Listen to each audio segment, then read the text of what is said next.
السلام عليكم ورحمة الله وبركاته. الحمد لله رب العالمين، نحمده ونستعينه ونؤمن به ونتوكل عليه، ونعوذ بالله من شرور أنفسنا ومن سيئات أعمالنا. من يهده الله فلا مضل له ومن يضلل فلا هادي له. أشهد أن لا إله إلا الله وحده لا شريك له، وأشهد أن محمدا عبده ورسوله، أرسله بالهدى ودين الحق ليظهره على الدين كله ولو كره المشركون.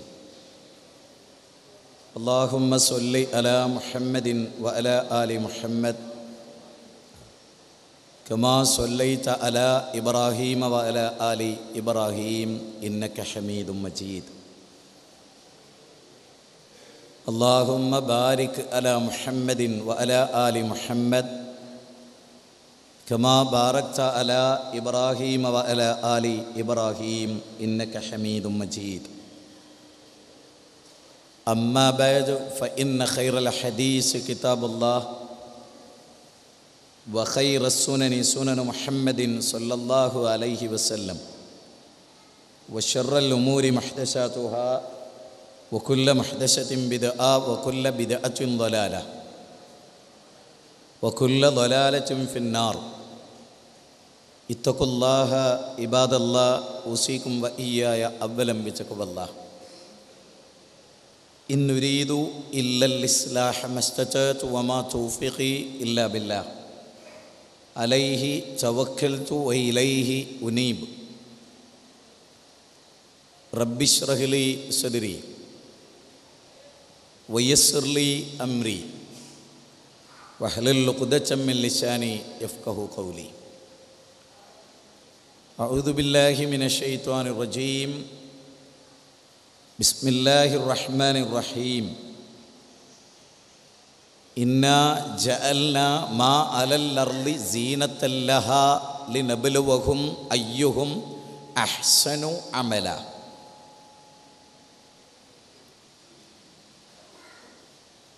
വേദിയിലിരിക്കുന്ന ബഹുമാന്യരായ വ്യക്തിത്വങ്ങളെ, പ്രിയം നിറഞ്ഞ സഹോദരി സഹോദരന്മാരെ, വളരെ അർത്ഥവത്തായ ആധുനിക കാലഘട്ടത്തിൽ ഏറെ ചിന്തനീയമായ ഒരു വിഷയത്തിലാണ് നമ്മളിവിടെ സംസാരിക്കുന്നത്. മനുഷ്യൻ്റെ ജീവിതം എന്തിനു വേണ്ടിയാകുന്നു എന്നതാകുന്നു നമ്മുടെ വിഷയം. വളരെ ശാന്തമായി ശ്രദ്ധിക്കുകയും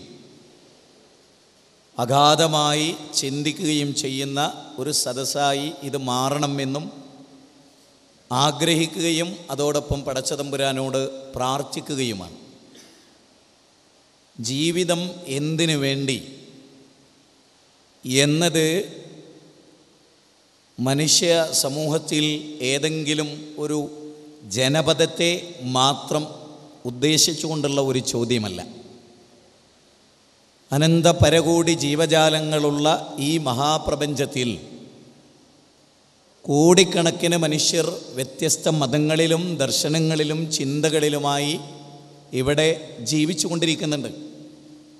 സ്വാഭാവികമായും ഇതര ജീവവർഗങ്ങളിൽ നിന്ന് വിഭിന്നമായ ഒരസ്തിത്വമാണ് മനുഷ്യൻ്റേത്. ചിന്ത കൊണ്ടും അതുപോലെ ദാർശനികമായ വ്യതിരിക്തതകൾ കൊണ്ടുമെല്ലാം മനുഷ്യൻ ഇതര ജീവവർഗങ്ങളെ അപേക്ഷിച്ച് വിഭിന്നമാണ്. എന്നാൽ ജന്തുലോകത്തെ പോലെ മരണത്തോടുകൂടി മണ്ണിൻ്റെ ഭാഗമായി മനുഷ്യർ മാറും എന്ന് ചിന്തിക്കുന്ന ഒരുപാട് ആളുകളുണ്ട്. മരണാനന്തര ജീവിതത്തിൽ വിശ്വസിക്കുന്ന മഹാഭൂരിപക്ഷം വരുന്ന ആളുകൾ പോലും ഗൗരവമായി ജീവിതത്തിൻ്റെ ലക്ഷ്യത്തെയോ ജീവിതത്തെ കൃത്യമായി സമയബന്ധിതമായി ഉപയോഗിക്കുന്നതിനെ സംബന്ധിച്ചോ കൃത്യമായി ആലോചിച്ചിട്ടില്ലാത്തവരാണ്. അതുകൊണ്ട് ഒരു ചോദ്യചിഹ്നമാണ് ജീവിതം എന്തിനു വേണ്ടിയാകുന്നു. ആ ചോദ്യത്തിന് ഒരാൾക്ക് പറയാം സന്തോഷപൂർവ്വം ആർത്തുല്ലസിച്ച് അട്ടഹസിച്ച് അടിച്ചുപൊളിച്ച് സന്തോഷകരമായി ഒരു ജീവിതം നയിക്കാനാണ് എന്ന് വേണമെങ്കിൽ ആ ചോദ്യത്തിന് മറുപടിയായി ഒരാൾക്ക് പറയാം. ആകുലതകളുള്ള, ഭയാശങ്കകളുള്ള, പ്രതീക്ഷ നഷ്ടപ്പെട്ട ഒരവസ്ഥയിൽ ജീവിക്കുന്ന ഒരുപാട് ആളുകളുണ്ട് ലോകത്ത്. ജീവിതത്തെ ശരിക്കും നിർവചിക്കാനാവാതെ പോയ, എന്തിനാണ് താൻ ജീവിക്കുന്നത് എന്ന് ശരിക്കും ആലോചിക്കാത്ത ഒരുപാട് ആളുകൾ ഭൂമി ലോകത്തുണ്ട്. ഒരുപാട് ആളുകൾ ജീവിതത്തിൽ എന്തിനാണ് മനുഷ്യൻ ഇതര ജീവവർഗങ്ങളിൽ നിന്ന് വ്യത്യസ്തനായി എന്തിന് ഈ ഭൂമിയിൽ ജീവിക്കുന്നു, എൻ്റെ അസ്തിത്വവും എൻ്റെ വ്യക്തിത്വവും ഞാനെന്ന് പറയുന്ന ഈ മഹാസംഭവവും ഇതെന്താണ്? പഠിക്കുന്നു, വായിക്കുന്നു, മനനങ്ങൾ ചെയ്യുന്നു, ഗവേഷണങ്ങൾ നടത്തുന്നു, പ്രസംഗങ്ങൾ നടത്തുന്നു, സമ്മേളനങ്ങൾ നടത്തുന്നു, സെമിനാറുകൾ നടത്തുന്നു, സിമ്പോസിയങ്ങൾ നടത്തുന്നു, സ്കൂളുകൾ നടത്തുന്നു, കോളേജുകൾ നടത്തുന്നു, ഡീംഡ് യൂണിവേഴ്സിറ്റികൾ നിർമ്മിക്കുന്നു. അങ്ങനെ മനുഷ്യജീവിതവുമായി ഒരുപാട് കാര്യങ്ങളിൽ നമ്മളിങ്ങനെ ബന്ധപ്പെടുകയാണ്. എന്നാൽ മരണത്തോടുകൂടി അതെല്ലാം നാം അവസാനിക്കുകയാണെങ്കിൽ ഇതൊന്നുമില്ലാത്ത ജീവവർഗവും മരണത്തോടുകൂടി അവസാനിക്കുന്നു, ഇതെല്ലാമുള്ള നമ്മളും അവസാനിക്കുന്നുവെങ്കിൽ പിന്നെ ആ ജീവിതത്തിന് എന്താ അർത്ഥം? ഇതുപോലെ ഓഡിറ്റോറിയങ്ങൾ നിർമ്മിച്ച് സമ്മേളനങ്ങൾ സംഘടിപ്പിക്കുന്ന ഏതെങ്കിലും ഒരു ജീവവർഗം ലോകത്ത് വേറെയുണ്ടോ? ഒരു ജീവവർഗം ലോകത്ത് വേറെയില്ല. പ്രസംഗിക്കുന്ന, പ്രബന്ധം എഴുതുന്ന, പഠിക്കുന്ന, ഗവേഷണം നടത്തുന്ന, ഞാൻ നേരത്തെ പറഞ്ഞ സെമിനാറുകൾ നടത്തുന്ന, സ്കൂളുകൾ നടത്തുന്ന ഒരു ജീവവർഗവും ലോകത്തില്ല. മനുഷ്യനല്ലാത്ത ഒരു ജീവവർഗവും അങ്ങനെയല്ല. അപ്പം മനുഷ്യന് ഒരു പ്രത്യേകമായ ലക്ഷ്യമുണ്ട് എന്ന് തന്നെയാണ് അവൻ്റെ ജീവിതം നോക്കിയാൽ തന്നെ മനസ്സിലാവുക. ഒരു പട്ടി പ്രസവിച്ചാൽ ചിലപ്പോൾ 8 ഉണ്ടാവും, 6 ഉണ്ടാവും, 5 ഉണ്ടാവും, ഒക്കെ ഉണ്ടാവും. മനുഷ്യൻ സാധാരണഗതിയിൽ പ്രസവിക്കാറുള്ള, ഒരു സ്ത്രീ പ്രസവിക്കാറുള്ള 1 സാധാരണഗതി. വളരെ അപൂർവമായിട്ട് 2ഉം 3ഉം ഒക്കെ പ്രസവം. എന്താ കാരണം? മനുഷ്യജീവിതത്തിന് ലക്ഷ്യമുണ്ടെന്ന് തന്നെയാണ് ആ പ്രസവത്തിൽ പോലും കാര്യങ്ങൾ സൂചിപ്പിക്കുന്നത്. ഒരു മനുഷ്യൻ്റെ അവസ്ഥയും പരിധിയും അനുസരിച്ച് തന്നെയാണ് അള്ളാഹു അത് സംവിധാനിച്ചു വെച്ചിട്ടുള്ളത്. ഏതൊരു കാര്യത്തിലും മനുഷ്യനുമായി ബന്ധപ്പെട്ട് ഇപ്പം ഈ ഭൂമിയുടെ നിലനിൽപ്പ്, ഭൂമിയുടെ സൗകര്യങ്ങൾ എല്ലാം മനുഷ്യർക്ക് വേണ്ടിയാണ്. ഖലഖലക്കും മാഫിൽ അർളി ജമീഅ, ഇതെല്ലാം മനുഷ്യ സമൂഹത്തിന് വേണ്ടിയാണ് എന്നാണ് ഖുർആനിലെ 2-ാം അധ്യായം സൂറത്ത് ബഖറ 29-ാമത്തെ വചനത്തിൽ അള്ളാഹു സുബ്ഹാനഹു വ തആല നമ്മെ പഠിപ്പിച്ചിട്ടുള്ള കാര്യം. ഈ ലോകത്ത് മനുഷ്യർക്ക് വേണ്ടി ആണ് ഇതെല്ലാം സൃഷ്ടിച്ചിട്ടുള്ളത്. അത് വളരെ പ്രധാനമാണ്. ഇപ്പം നമുക്കറിയാലോ, ഒരു പശുവിന് വേണ്ടിയല്ല മനുഷ്യനെ സൃഷ്ടിച്ചത്, മനുഷ്യന് വേണ്ടിയാണ് പശുവിനെ സൃഷ്ടിച്ചത്. പാമ്പിന് വേണ്ടിയല്ല മനുഷ്യനെ സൃഷ്ടിച്ചത്. സാധാരണ ലോകത്ത് നടക്കുന്ന അതാണ്. പാമ്പിനെ ആരാധിക്കുന്നവൻ എന്താണ്? അവൻ്റെ സൃഷ്ടിപ്പിൻ്റെ ലക്ഷ്യം തന്നെ എന്താണ്? പാമ്പിനെ ആരാധിക്കുക എന്നുള്ളത്. ഇസ്ലാമാവുമ്പോൾ അതിൻ്റെ ലക്ഷ്യം എന്താ? പാമ്പ് അവന് വേണ്ടിയാണ്, പാമ്പിന് വേണ്ടി അവനല്ല. ലോകത്തിലെ ഏറ്റവും വലിയ പ്രാധാന്യമായ ഒരു കാര്യം ഇസ്ലാമിന് അതാണ്. എല്ലാ സൃഷ്ടികളും മനുഷ്യർക്ക് വേണ്ടി ഡയറക്റ്റായോ ഇൻഡയറക്റ്റായോ മനുഷ്യനുമായി ബന്ധപ്പെട്ട് കിടക്കുകയാണ് ഇതെല്ലാം. അതുകൊണ്ടാണ് ഖുർആൻ എന്ത് പറഞ്ഞത്? ഇവിടെ എല്ലാ ജീവവർഗങ്ങളെയും സൃഷ്ടിച്ചത് മനുഷ്യർക്ക് വേണ്ടിയാകുന്നു, അല്ലെങ്കിൽ ഭൂമിയിലുള്ളതൊക്കെ നിങ്ങളുമായി ബന്ധപ്പെട്ട് കിടക്കുന്ന കാര്യങ്ങളാണ്, എല്ലാറ്റിൻ്റെയും പൊരുള് നിങ്ങൾക്ക് മനസ്സിലായിട്ടില്ലെങ്കിലും എന്ന് ഖുർആൻ നമ്മളോട് സൂചിപ്പിക്കുന്നു. അവിടെയാണ് ഇവിടെ നിങ്ങൾ നോക്കുക, ആധുനിക ലോകത്തെ മൊത്തത്തിൽ വിലയിരുത്തി നോക്കൂ. യുവസമൂഹത്തെയൊക്കെ നിങ്ങൾ മൊത്തത്തിലൊന്ന് വിലയിരുത്തി നോക്കൂ. എന്തിനാണ് അവർ ജീവിക്കുന്നതെന്ന് ചോദിച്ചാൽ അവർക്ക് തന്നെ നിശ്ചയമില്ല. ഏത് ടൈപ്പ് ആളുകളാണെങ്കിലും, ഏത് മതസമൂഹത്തിലാണെങ്കിലും രാവുണ്ടാകുന്നു, പകലുണ്ടാകുന്നു, അതുപോലെയുള്ള കാര്യങ്ങൾ നടന്നു പോകുന്നു എന്നതല്ലാതെ അതിൽ കവിഞ്ഞ് പ്രത്യേകമായി ഇപ്പോൾ വിശുദ്ധ ഖുർആനിലെ 25-ാം അധ്യായം സൂറത്ത് ഫുർഖാനിൽ 61, 62, 63 വചനങ്ങളിൽ ഖുർആൻ പറയുന്ന വളരെ പ്രധാനമായ ഒരു കാര്യം, തബാറക്കല്ലദീ ജഅല ഫിസ്സമാഇ ബുറൂജൻ വജഅല ഫീഹാ സിറാജൻ വഖമറൻ മുനീറ വഹുവല്ലദീ ജഅലൽ ലൈല വന്നഹാറ ഖിൽഫതൻ ലിമൻ അറാദ അൻ യദ്ദക്കറ വഅറാദ ശുകൂറ. രാവുകളും പകലുകളും മാറി മാറി വരുന്നത് പടച്ചവനോട് നന്ദി കാണിക്കാൻ ആഗ്രഹിക്കുന്ന, അല്ലെങ്കിൽ പടച്ചവനെ ധാരാളമായി ഓർക്കുന്ന ആളുകൾക്ക് വളരെ ഗൗരവമായി ഓരോ രാവും ഓരോ പകലും ഓരോ സൂര്യനും ഓരോ ചന്ദ്രനും അതിൻ്റെ അസ്തമനവും അതിൻ്റെ ഉദയവും അവനോട് വിളിച്ചു പറയുന്ന ചില യാഥാർത്ഥ്യങ്ങളുണ്ട്. 60 കൊല്ലം ജീവിക്കാൻ അള്ളാഹു വിധിച്ച ഒരു മനുഷ്യനിലേക്ക് ഓരോ ദിനം കടന്നു പോകുമ്പോഴും അവനെ സംബന്ധിച്ചിടത്തോളം അവൻ്റെ ദിനങ്ങൾ കൊഴിഞ്ഞു പോവുകയാണ്. അവൻ അള്ളാഹു നൽകിയ ദിനങ്ങൾ അവസാനിക്കുകയാണ്. ഞാൻ എന്തിനിവിടെ സൃഷ്ടിക്കപ്പെട്ടു? ഞാൻ ഇതര ജീവജാലങ്ങളിൽ നിന്ന് എൻ്റെ വ്യത്യാസം എന്താണ്? ഞാൻ എങ്ങനെ വ്യതിരിക്തമാകുന്നു? അത് വളരെ ഗൗരവമായ പഠനങ്ങൾക്ക് വരേണ്ട കാര്യമാണ്. ഞാൻ ലോകത്തുള്ള ഇതര ജീവജാലങ്ങൾ, ഇപ്പം നമുക്കറിയാം പട്ടി, പന്നി, നായ, ഒരുപാട് ജന്തുലോകം, ആ ജന്തുലോകങ്ങൾക്കൊക്കെ അതിൻ്റെ പരിമിതമായ ലക്ഷ്യങ്ങളേ ഉള്ളൂ. മനുഷ്യനങ്ങനെയല്ല. മനുഷ്യരെ സംബന്ധിച്ചിടത്തോളം അങ്ങനെയല്ല. ജന്തുലോകം എന്ന് പറയുന്നത് വിഭിന്നമാണ്, മനുഷ്യലോകം എന്ന് പറയുന്നത് മറ്റൊരു ലോകമാണ്. നിങ്ങൾക്കറിയാം, മനുഷ്യലോകത്ത് ഇത് ഉമ്മ, ഇത് പെങ്ങൾ, ഇത് അമ്മായി, ഇത് ഇളയമ്മ, ഇതെൻ്റെ മകൾ, ഇതെൻ്റെ ഭാര്യ എന്ന വ്യത്യാസങ്ങളൊക്കെ മനുഷ്യലോകത്തുള്ളതാണ്. ജന്തുലോകത്ത് അതൊന്നുമില്ല. ജന്തുലോകത്ത് അച്ഛൻ്റെ ബീജം പെറാൻ വിധിക്കപ്പെട്ടവളാണ് മകൾ, മകൻ്റെ ബീജം പെറാൻ വിധിക്കപ്പെട്ടവളാണ് അമ്മ. ജന്തുലോകത്ത് അങ്ങനത്തെ യാതൊരു സിഫിലിസ്, ഗൊണോറിയ, അതുപോലെ തന്നെ മാരകമായ acquired immune deficiency syndrome, AIDS, ഈ രോഗങ്ങളൊന്നുമില്ല ജന്തുലോകത്ത്. അങ്ങനത്തെ വിഷയങ്ങളൊന്നും ധാർമ്മികതയുമായി ബന്ധപ്പെട്ടവർക്കില്ല. നേരെ മറിച്ച് മനുഷ്യനെ സംബന്ധിച്ചിടത്തോളം അങ്ങനെയല്ല. മനുഷ്യൻ എല്ലാ കാര്യങ്ങളിലും മനുഷ്യൻ്റെ മുമ്പിൽ കൃത്യമായി ഒരു വഴിയും ഒരു മാർഗവും. ഇപ്പം മനുഷ്യനാണല്ലോ നീതിയെക്കുറിച്ച് ചിന്തിക്കുക, ന്യായത്തെക്കുറിച്ച് ചിന്തിക്കുക, ധർമാധർമ്മങ്ങളെക്കുറിച്ച് ചിന്തിക്കുക, ശരിതെറ്റുകളെക്കുറിച്ച് ചിന്തിക്കുക, നീതിന്യായ വ്യവസ്ഥകളെക്കുറിച്ച് ചിന്തിക്കുക, കോടതികളെക്കുറിച്ച് ചിന്തിക്കുക. ഇതൊക്കെ മനുഷ്യരുമായി ബന്ധപ്പെട്ട കാര്യങ്ങളാണ്. അവിടെയാണ് മനുഷ്യൻ എന്തിന് ജീവിക്കുന്നു, എന്താണ് നമ്മുടെ ലൈഫിൻ്റെ എയിം എന്താണ്, ഏതൊരു ലക്ഷ്യമാണ്? തിന്നുക, കുടിക്കുക, ഭോഗിക്കുക, പ്രജനനം നടത്തുക, തലമുറകളെ നിലനിർത്തുക, ഇങ്ങനെയുള്ള ലക്ഷ്യത്തിനാണോ യഥാർത്ഥത്തിൽ മനുഷ്യനെ സൃഷ്ടിച്ചിട്ടുള്ളത്? അങ്ങനെയാണെങ്കിൽ ജന്തുലോകത്തിന് നമ്മളെപ്പോലെ ഉണ്ടോ?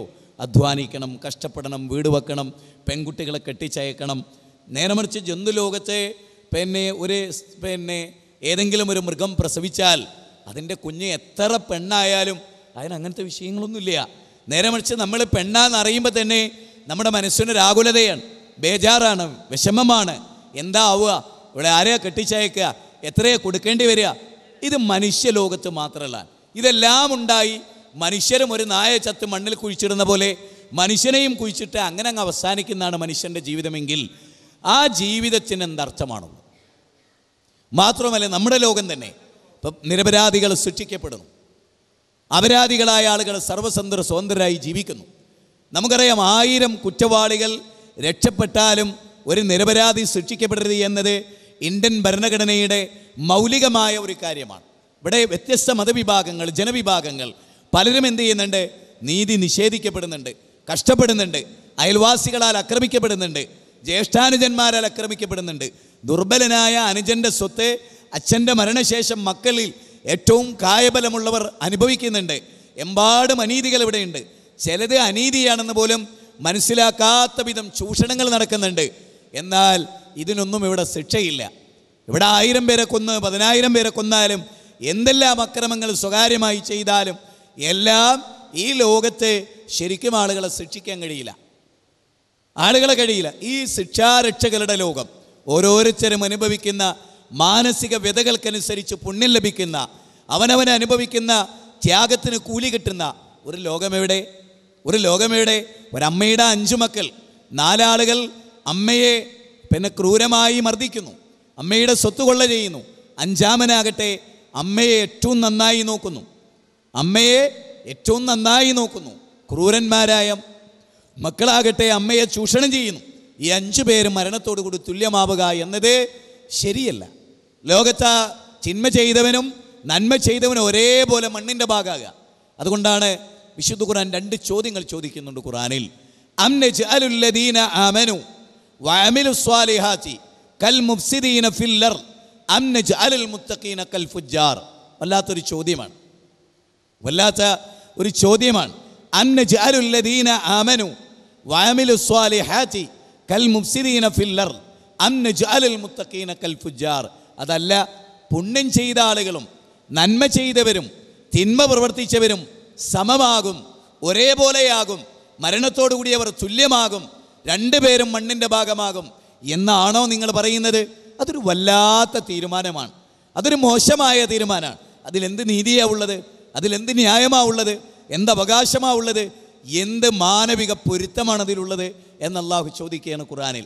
അം നജ്അലുല്ലദീന ആമനു വഅമിലു സ്വാലിഹാത്ത് കൽ മുഫ്സിദീന ഫിൽ അർദ് അം നജ്അലുൽ മുത്തഖീന കൽ ഫുജ്ജാർ. അതല്ല, നിങ്ങൾ വിചാരിക്കുകയാണോ തിന്മ ചെയ്തവരെയും നന്മ ചെയ്തവരെയും അല്ലാഹു ഒരേപോലെയാക്കുമെന്ന്? വിശുദ്ധ ഖുർആനിലെ ജാസിയയിലും അത് ചോദിക്കുന്നുണ്ട്. അല്ല, നിങ്ങൾ അതൊരു മോശമായ തീരുമാനം തന്നെയാണ്. ഇവിടെ ഒരുപാട് ക്രൂരകൃത്യങ്ങൾ ചെയ്തവർ ഒരു ഭാഗത്ത്, നന്മ പ്രവർത്തിച്ചവർ ഒരു ഭാഗത്ത്. നാഥുറാം വിനായക് ഗോഡ്സെ മഹാത്മാഗാന്ധിയെ കൊന്നു, വെടിവെച്ച് കൊന്നു. രണ്ടാളും മരണത്തോടു കൂടി തുല്യമാവുകയോ? റഷ്യൻ വിപ്ലവം നടന്നു, ഫ്രഞ്ച് വിപ്ലവങ്ങൾ നടന്നു, ടിയാനൻമെൻ സ്ക്വയറിലെ അക്രമങ്ങൾ നടന്നു, ഒരുപാട് അരാജകത്വങ്ങൾ നടന്നു, ഭോപ്പാൽ ദുരന്തം നടന്നു, ഷിക്കാഗോയിൽ അമേരിക്ക ജപ്പാനിലെ ഹിരോഷിമയിലും നാഗസാക്കിയിലും നിരപരാധികളെ കൊന്നു. ഇറാഖ് അടിച്ചു തകർത്തു അമേരിക്ക, ആറ്റം ബോംബുണ്ട്, രസായുധമുണ്ട് കാരണം ഒന്നും അവിടെ നിന്ന് കിട്ടിയില്ല. സദാം ഹുസൈനെ തൂക്കിക്കൊല്ലുന്നിടത്തേക്ക് വരെ കാര്യങ്ങൾ വന്നു. 9 കൊല്ലം അബ്ദുൽ നാസർ മൈദനിയെ ഏറ്റവും വലിയ നീതിയുടെ ലോകമായ നീതിയുടെ രാജ്യമെന്ന് പറയുന്ന ഇന്ത്യയിൽ പീഡിപ്പിക്കപ്പെട്ടു അല്ലേ? ഇതെല്ലാം ഇന്ന് നമ്മൾ കാണുന്നതാണ്. അതുകൊണ്ടാണ് വിശുദ്ധ ഖുർആൻ ഒരു ചോദ്യം കൂടെ ചോദിക്കുന്നുണ്ട്. അം ഹസിബ്തും അന്നമാ ഖലഖനാകും അബസൻ വഅന്നകും ഇലൈനാ ലാ തുർജഊൻ. അതല്ല, നിങ്ങൾ എന്നിലേക്ക് മടങ്ങി വരികയില്ലെന്നും നിങ്ങളുടെ ജീവിതത്തിനൊരു വിചാര ലക്ഷ്യമില്ലെന്നും നിങ്ങൾ വിചാരിക്കുകയാണോ? അം ഹസിബ്തും അന്നമാ ഖലഖനാകും അബസ. നിങ്ങൾ വെറുതെ സൃഷ്ടിച്ചതാണ്. വെറുതെ ഇങ്ങനെ ഭൂമിയിൽ വന്ന് കുറേ കഷ്ടപ്പെട്ട് വീടുണ്ടാക്കി, വഴി പ്രശ്നമുണ്ടായി, വെള്ളമില്ലാതെ കഷ്ടപ്പെട്ട് അവിടെ ക്യൂ നിന്ന് അങ്ങനെയൊക്കെ കഷ്ടപ്പെടുന്നവരായി ഒരു ടീമായി നിങ്ങളിങ്ങനെ സൃഷ്ടിച്ച് ഈ മണ്ണിലേക്ക് അയച്ചു എന്നാണോ നിങ്ങൾ വിചാരിക്കുന്നത്? 23-ാം അധ്യായം 117-ാമത്തെ വചനമാണ്, 115-ാമത്തെ വചനമാണ്. അതൊരു വല്ലാത്ത ചോദ്യമാണ്. അതല്ല, എന്നിലേക്ക് മടങ്ങി വരികയില്ലെന്നും നിങ്ങളെ വൃഥാ അങ്ങനെ സൃഷ്ടിച്ചു വിട്ടതാണെന്നും കെട്ടഴിച്ചു വിട്ടതാണെന്നും നിങ്ങൾ വിചാരിക്കുന്നുണ്ടോ എന്ന് ചോദിക്കുന്നത് ലോകത്തിൻ്റെ നാഥനാണ്. ഒരിക്കലും കള്ളം പറയാത്ത റസൂലുള്ളാഹി സ്വല്ലല്ലാഹു അലൈഹി വസല്ലമയാണ് നമുക്ക് ഈ കാര്യങ്ങൾ പറഞ്ഞു തരുന്നത്. അപ്പോൾ ഒന്നാമതായി നമ്മളൊരു ജീവിതത്തെ കൃത്യമായി കാൽക്കുലേറ്റ് ചെയ്യണം. ജീവിതത്തിനൊരു അർത്ഥമുണ്ടാകണം. ജീവിതത്തിൻ്റെ അർത്ഥതലങ്ങൾ തേടിയുള്ള മനുഷ്യൻ്റെ യാത്രയാണ് വളരെ പ്രധാനമായ യാത്ര. നമ്മുടെ ഓരോ നിമിഷങ്ങളും അർത്ഥവത്താകും. ഇസ്ലാമികമാകുമ്പോൾ, മതപരമാകുമ്പോൾ ജീവിതത്തിൻ്റെ ഓരോ രംഗവും അർത്ഥപൂർണമായി തീരുകയാണ്. ശരിക്കും ഗഹനമുള്ള അർത്ഥപൂർണമായ ഒരു ജീവിതമായി മനുഷ്യൻ്റെ ജീവിതം മാറുകയാണ്. വിശുദ്ധ ഖുർആൻ വീണ്ടും ചോദിക്കുകയാണ്. ഖുർആനിലെ സൂറത്ത് ഖിയാമ 75-ാം അധ്യായം 36-ാമത്തെ വചനം, അയഹ്സബുൽ ഇൻസാനു അൻ യുത്രക സുദാ. അതല്ല, മനുഷ്യനെ അങ്ങ് വെറുതെ വിട്ടേക്കും. മനുഷ്യനെങ്ങനെ വെറുതെ അങ്ങ് വിട്ടേക്കും? വിചാരണയില്ലാതെ, ചോദ്യമില്ലാതെ, പഠനങ്ങളില്ലാതെ, അവൻ്റെ കർമ്മങ്ങളെ വിലയിരുത്താതെ അങ്ങനെ വെറുതെ അങ്ങ് വിട്ടേക്കും എന്ന് മനുഷ്യർ വിചാരിക്കുകയാണോ എന്ന് അല്ലാഹു സുബ്ഹാനഹു വ തആല ചോദിക്കുകയാണ്. മനുഷ്യൻ്റെ ഈ ദുനിയാവിലെ ജീവിതത്തെ സംബന്ധിച്ച് പറയുന്നിടത്ത് അല്ലാഹു സുബ്ഹാനഹു വ തആല പറഞ്ഞ വാക്കിതാണ്. അല്ല, വിശുദ്ധ ഖുർആൻ വളരെ ഗൗരവമായി തന്നെ 18-ാം അധ്യായം 7-ാമത്തെ വചനത്തിൽ പറയാൻ, ഇന്നാ ജഅൽനാ മാ അലൽ അർളി സീനത്തൻ ലഹാ ലിനബ്ലുവഹും അയ്യുഹും അഹ്സനു അമല. ഈ ഭൂമിയെ അലങ്കാരമുള്ളതാക്കി, ഈ ഭൂമിയെ മോടി പിടിപ്പിച്ചതാക്കി. അതെന്തിനാ?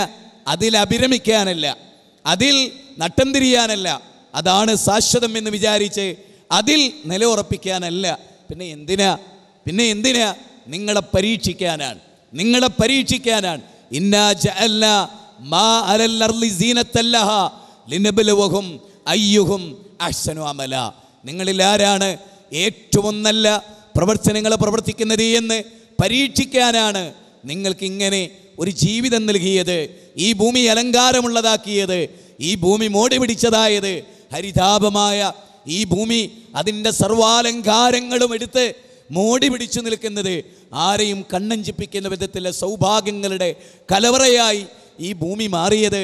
ഇതൊക്കെ കണ്ട് ഇവിടെ ഇങ്ങനെ തിന്നും കുടിച്ചും ഭോഗിച്ചും രമിച്ചും ആർത്തുല്ലസിച്ചും സന്തോഷിച്ചും അങ്ങനെ കഴിഞ്ഞുകൂടാനാണ് എന്ന് നിങ്ങളാരും വിചാരിക്കരുത് എന്ന് അല്ലാഹു 18-ാം അധ്യായം 7-ാമത്തെ വചനത്തിൽ പറയാം. മറ്റൊരു സ്ഥലത്ത് അല്ലാഹു സുബ്ഹാനഹു വ തആല 60-ാം അധ്യായം സൂറത്ത് മുൽക്കിലെ 2-ാമത്തെ വചനത്തിൽ അല്ലാഹു പറയാൻ, അതല്ല പടച്ചതമ്പുരാൻ നിങ്ങൾക്ക് മരണവും ജീവിതവും നൽകിയത് എന്തിനാണ്? ലിയബ്ലുവക്കും അയ്യുക്കും അഹ്സനു അമല വഹുവൽ അസീസുൽ ഹകീം. നിങ്ങൾക്ക് എന്തിനാ മരണം നൽകിയത്? നിങ്ങൾക്ക് എന്തിനാ ജീവിതം നൽകിയത്? നിങ്ങളിൽ ആരാണ് ഏറ്റവും നല്ല പ്രവർത്തനങ്ങൾ പ്രവർത്തിക്കുന്നത് എന്ന് പരീക്ഷിക്കാനാണ്. ലോകത്തിൻ്റെ ഏത് കോണിൽ നിങ്ങൾ ജീവിച്ചാലും, ഏത് നാട്ടിൽ നിങ്ങൾ ജീവിച്ചാലും, ഏത് ഭാഷക്കാരായി നിങ്ങൾ ജീവിച്ചാലും, സമ്പത്തുള്ളവരായാലും ഇല്ലാത്തവരായാലും, നിങ്ങൾ എത്ര കണ്ട് നല്ല ജീവിതം നയിക്കുന്നു, മാനവ സമൂഹത്തിന് ഉപകാരമുള്ള ജീവിതം നയിക്കുന്നു എന്നതാണ് നിങ്ങളുടെ ജീവിതത്തിൻ്റെ അർത്ഥവും പൊരുളുമായി വിശുദ്ധ ഖുർആൻ നമ്മളെ പരിചയപ്പെടുത്തുന്നത്.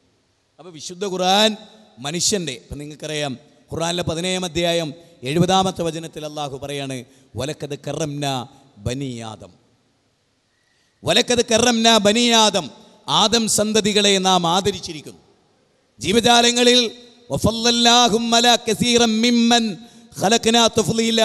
നാം സൃഷ്ടിച്ച ബുദ്ധിയുള്ളവരിൽ മനുഷ്യനെ പ്രത്യേകമായ സ്ഥാനം നൽകി അല്ലാഹു അവരെ ആദരിച്ചു. കടലിലും കരയിലും സഞ്ചരിക്കാനുള്ള സൗഭാഗ്യങ്ങൾ നാം അവർക്ക് നൽകി അല്ലാഹു സുബ്ഹാനഹു വ തആല പറയാൻ. അപ്പോൾ ഏറ്റവും ഖൈറായ, ഉത്തമമായ, ഏറ്റവും ബെറ്ററായ ഒരു ജീവിതമാണ് ഇസ്ലാമിക ലോകം മനുഷ്യൻ്റെ മുമ്പിൽ വെച്ചു കൊടുക്കുന്നത്. നിങ്ങൾക്കറിയാം മഹാനായ ഇന്ത്യയുടെ പ്രധാനമന്ത്രിയായിരുന്ന പണ്ഡിറ്റ് ജവഹർലാൽ നെഹ്റു, അദ്ദേഹത്തിൻ്റെ ഗ്ലിംസസ് ഓഫ് വേൾഡ് ഹിസ്റ്ററിയിൽ നിരീക്ഷണം, അദ്ദേഹത്തിൻ്റെ പഠനം, അദ്ദേഹത്തിൻ്റെ മനനം, അതിൽ അദ്ദേഹം പറയുന്നുണ്ട്, സൗദി അറേബ്യ ചരിത്രത്തിൽ ഒന്നുമായിരുന്നില്ല. സൗദി അറേബ്യ ചരിത്രത്തിൽ ഒന്നുമായിരുന്നില്ല. ഇന്ത്യൻ പ്രധാനമന്ത്രിയായ നെഹ്റു സൗദി അറേബ്യയെ സംബന്ധിച്ച് പറയുന്ന വളരെ പ്രധാനമായ ഒരു കാര്യം, സൗദി അറേബ്യ ചരിത്രത്തിൽ ഒന്നുമായിരുന്നില്ല എന്നുള്ളതാണ്. കോളനിവൽക്കരണത്തിന് വിധേയമാകാത്ത സൗദി അറേബ്യ ഒട്ടകത്തിൻ്റെ സഞ്ചാരത്തിനനുസരിച്ച് ജീവിച്ച ഒരു ജനപദമായിരുന്നു. ഒട്ടകങ്ങൾ എങ്ങോട്ടാണോ സഞ്ചരിക്കുന്നത് അതൊരു 2 കിലോമീറ്റർ അപ്പുറം വരെ വെള്ളമുണ്ടെങ്കിൽ ഒട്ടകത്തിന് അറിയാൻ കഴിയുന്നതാണ്. അപ്പോൾ ഒട്ടകം അങ്ങോട്ട് സഞ്ചരിക്കും, അവിടെ ചെല്ലും, അവിടെ ടെൻറ്റ് കെട്ടും, അവിടെ ജീവിക്കും. എന്നിട്ട് അടുത്ത സ്ഥലത്തേക്ക് ഒട്ടകം സഞ്ചരിക്കുമ്പോൾ അങ്ങനെ ഊഷര ഭൂമിയിൽ ഊഷര ഹൃദയം പേറി ജീവിത ലക്ഷ്യമില്ലാതെ ഞാൻ എന്തിന് ജീവിക്കുന്നു എന്നറിയാതെ ആ ഒട്ടകത്തിന് പോലുമുള്ള പ്രാധാന്യം തനിക്കില്ല എന്ന് മനസ്സിലാക്കിയ ഒരു ജനപദമായിരുന്നു സൗദി അറേബ്യയിൽ ജീവിച്ചിരുന്നത്. നെഹ്റു പറയാണ്, ആ ജനത ലോക ചരിത്രത്തിൽ തുല്യതയില്ലാത്ത വിധം നേതാക്കന്മാരും ജേതാക്കന്മാരുമായത് ഒരത്ഭുതകരമായിരുന്നു എന്നാണ്. ആ അത്ഭുതം നിരീക്ഷിച്ച് 2 കാര്യങ്ങളാണ് നെഹ്റു പറയുന്നത്. ഒന്ന്, ആ ജനതയ്ക്കുള്ള അചഞ്ചലമായ അല്ലാഹുവിലുള്ള വിശ്വാസം. 2, മരണാനന്തര ജീവിതത്തിലുള്ള അപാരമായ അവരുടെ ബോധം. ഈ 2 കാര്യങ്ങളാണ്, ഇത് പണ്ഡിറ്റ് ജവഹർലാൽ നെഹ്റു പറയാൻ, ഈ 2 കാര്യങ്ങളാണ് അറബ് ജനതയെ ലോക ചരിത്രത്തിൽ തുല്യതയില്ലാത്ത ജേതാക്കന്മാരും നേതാക്കന്മാരുമാക്കി മാറ്റിയത്. ഈ 2 കാര്യങ്ങളാണെന്നാണ് പറയുന്നത്. നമുക്കത് പരിശോധിക്കാം. ഞാൻ ആദ്യമായി, ഇപ്പോൾ പ്രസംഗ റോഡ് സൈഡിലൊക്കെ ആളുകൾ കേൾക്കുന്നുണ്ടാവും. ഇവിടെ ഈ പ്രദേശം എന്ന് പറയുന്നത് പെരിന്തൽമണ്ണക്കടുത്തുള്ള ഈ പുഴക്കാട്ടിരി എന്ന് പറയുന്ന ഈ സ്ഥലം മുജാഹിദ് പ്രസ്ഥാനത്തിൻ്റെ, സലഫി പ്രസ്ഥാനത്തിൻ്റെ വലിയ ആദർശ ശബ്ദങ്ങളൊന്നും കേട്ടിട്ടില്ലാത്ത, എന്താണ് യഥാർത്ഥമായ ഇസ്ലാം എന്നറിയാത്ത ആളുകളായിരിക്കും ഇവിടെ ഉണ്ടാവുക. ദയവ് ചെയ്ത് അള്ളാനെ ഓർത്ത് നിങ്ങൾ ഈ പ്രസംഗം A to Z ശാന്തമായി എല്ലാവർക്കും മനസ്സിലാകുന്ന ലളിതമായ, വളരെ എളുപ്പത്തിൽ നിങ്ങൾക്ക് ഗ്രാസ്പ് ചെയ്യാൻ പറ്റുന്ന, ഏത് നോർമൽ ആളുകൾക്കും വളരെ എളുപ്പത്തിൽ സ്വീകരിക്കാൻ പറ്റിയ വിധത്തിലാണ് ഞാൻ ഈ വിഷയം നിങ്ങളുടെ മുമ്പിൽ അവതരിപ്പിക്കും. 2 കാര്യങ്ങളാണ് നമ്മൾ പരിശോധിക്കുക. സൗദി അറേബ്യയിലെ ജനങ്ങൾ, ഒന്ന് അവരുടെ ആരാധന, ഒന്നാമത്തെ കാര്യം അതായിരുന്നു. അവരുടെ നാടുകളിലെ വിശ്വാസം അതെന്തായിരുന്നു എന്ന് എല്ലാവർക്കും അറിയാം. കല്ലും മുള്ളും മുരടും മൂർക്കൻ പാമ്പും കാഞ്ഞിരക്കുറ്റിയും ആൽത്തറകളും മക്ബറകളും ജാറങ്ങളും പുണ്യപുഷ്പങ്ങളും മണ്ഡപങ്ങളും ശ്രീകോവിലുകളും എല്ലാം ഉണ്ടായിരുന്നു അവിടെ. എല്ലാം ആരാധിക്കപ്പെട്ടിരുന്നു അവിടെ. ജിന്നുകളെ ആരാധിച്ചിരുന്നു, മലക്കുകളെ ആരാധിച്ചിരുന്നു, സൃഷ്ടികളെ ആരാധിച്ചിരുന്നു, മഹാന്മാരെ ആരാധിച്ചിരുന്നു, പ്രവാചകന്മാരെ ആരാധിച്ചിരുന്നു. അങ്ങനെ ഒരുപാട് സൃഷ്ടികളെ അവരാരാധിച്ചിരുന്നു. അതിനൊക്കെയുള്ള അവരുടെ ഒരു പ്രത്യേകത. ഇപ്പം ഇന്ത്യയുടെ സാഹചര്യത്തിൽ ഒന്നാമതായി നമ്മൾ മനസ്സിലാക്കേണ്ട കാര്യം അതാണ്. ആരാണ് പടച്ചോൻ എന്നുള്ള തിരിച്ചറിവിൽ നിന്നാണ് മനുഷ്യ ജീവിതത്തിന് കൃത്യമായ ഒരു ഊടും പാവും ഉണ്ടാവുക. അതറിയണമെങ്കിൽ നിങ്ങൾക്ക് എൻ്റെ ഒരു അനുഭവമാണ് ഞാൻ പറയുന്നത്. ഹൈന്ദവ ക്രൈസ്തവ സമൂഹത്തിൽ നിന്ന് ഇസ്ലാമിനെ പറ്റി പഠിച്ച് ശരിക്കും ഇസ്ലാം ഉൾക്കൊണ്ടാൽ, ഹൈന്ദവനായിരുന്ന കാലത്ത് ക്ഷേത്രത്തിൽ പോകുമ്പോൾ അല്ലെങ്കിൽ ചർച്ചിൽ പോകുമ്പോൾ ഉണ്ടാകുക ഒരുപാട് തിന്മകളുണ്ടാവും. ബിംബാരാധന ഉണ്ടാവും, അതുപോലെ തന്നെ യേശുക്രിസ്തുവിനെ ആരാധിക്കുന്നുണ്ടാവും, അതോടൊപ്പം സിനിമക്ക് പോകുന്നുണ്ടാവും, പുകവലിക്കുന്നുണ്ടാവും, മദ്യപിക്കുന്നുണ്ടാവും. പക്ഷേ ഇസ്ലാമിലേക്ക് വരുന്നതിനോട് കൂടെ പിന്നെ അവൻ പുകവലിക്കണില്ല, പിന്നെ അവൻ മദ്യപിക്കുന്നില്ല, പിന്നെ അവൻ സിനിമക്ക് പോകണില്ല. എന്താ കാരണം? അതിനെ അത്ഭുതപ്പെടുത്തിയൊരു കാര്യമാണ്. കാരണം അതുവരെ അവൻ ബൗദ്ധൈവ വിശ്വാസിയാണ്. ഏറ്റവും വലിയ വിശ്വാസത്തിൽ തന്നെ പേച്ചവനാണ് അവൻ. പിന്നെ അവൻ്റെ കർമ്മങ്ങളിലും സ്വഭാവങ്ങളും പേക്ക് സ്വാഭാവികമാണ്.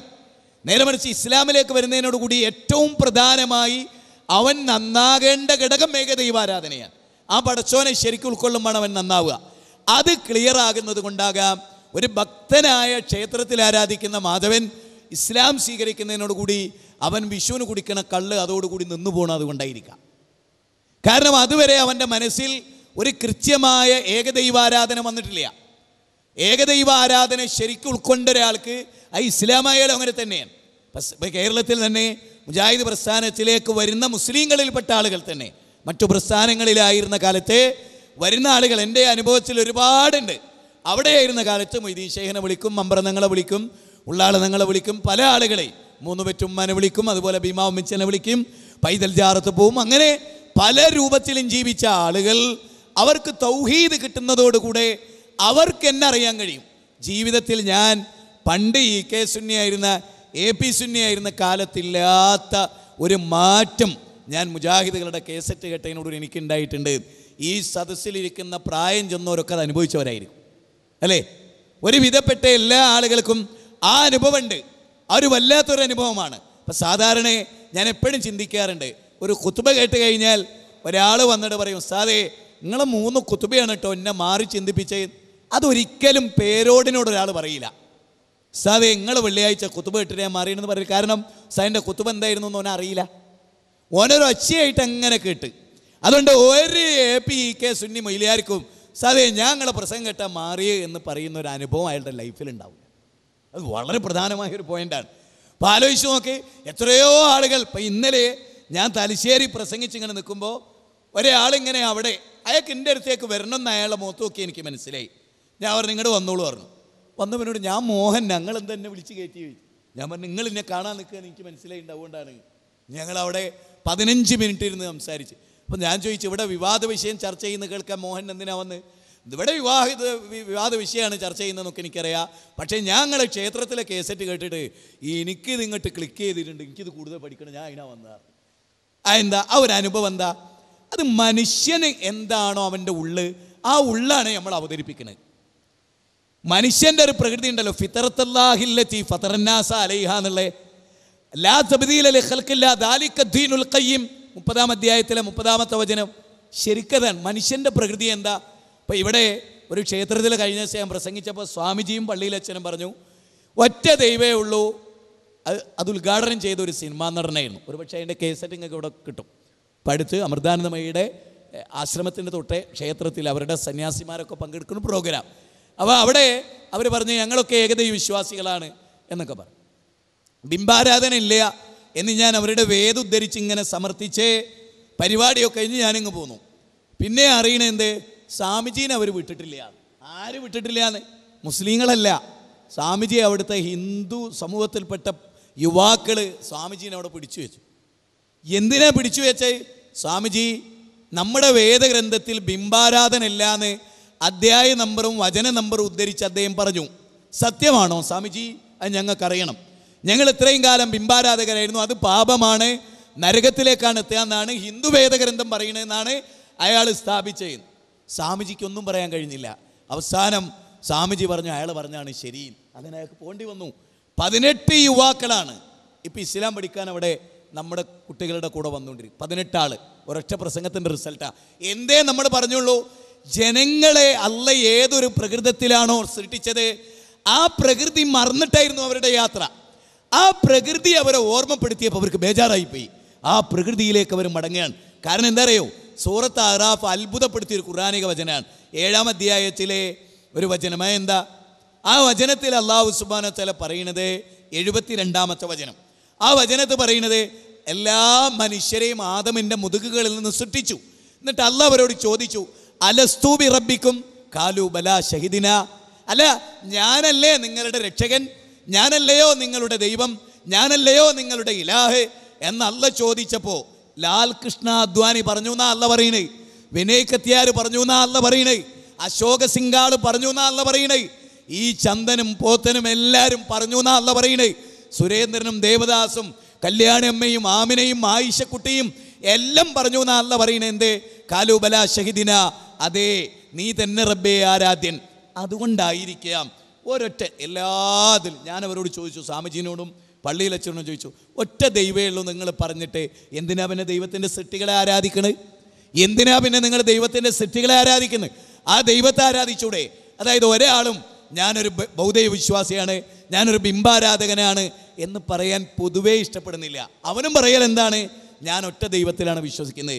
കാരണം മറ്റേത് പറയുന്നത് ഒരു അന്തസ്സിന് കുറവാണെന്ന് അവൻ്റെ മനസ്സ് പറയും. ഞാനൊരു ഏകദൈവ വിശ്വാസിയാണെന്ന് പറയാനാണ് എല്ലാവർക്കും ഇഷ്ടം. അതുകൊണ്ടാണ് മനുഷ്യൻ്റെ ഫിത്രത്താണത് എന്നാണ് ഞാൻ പറയുന്നത്.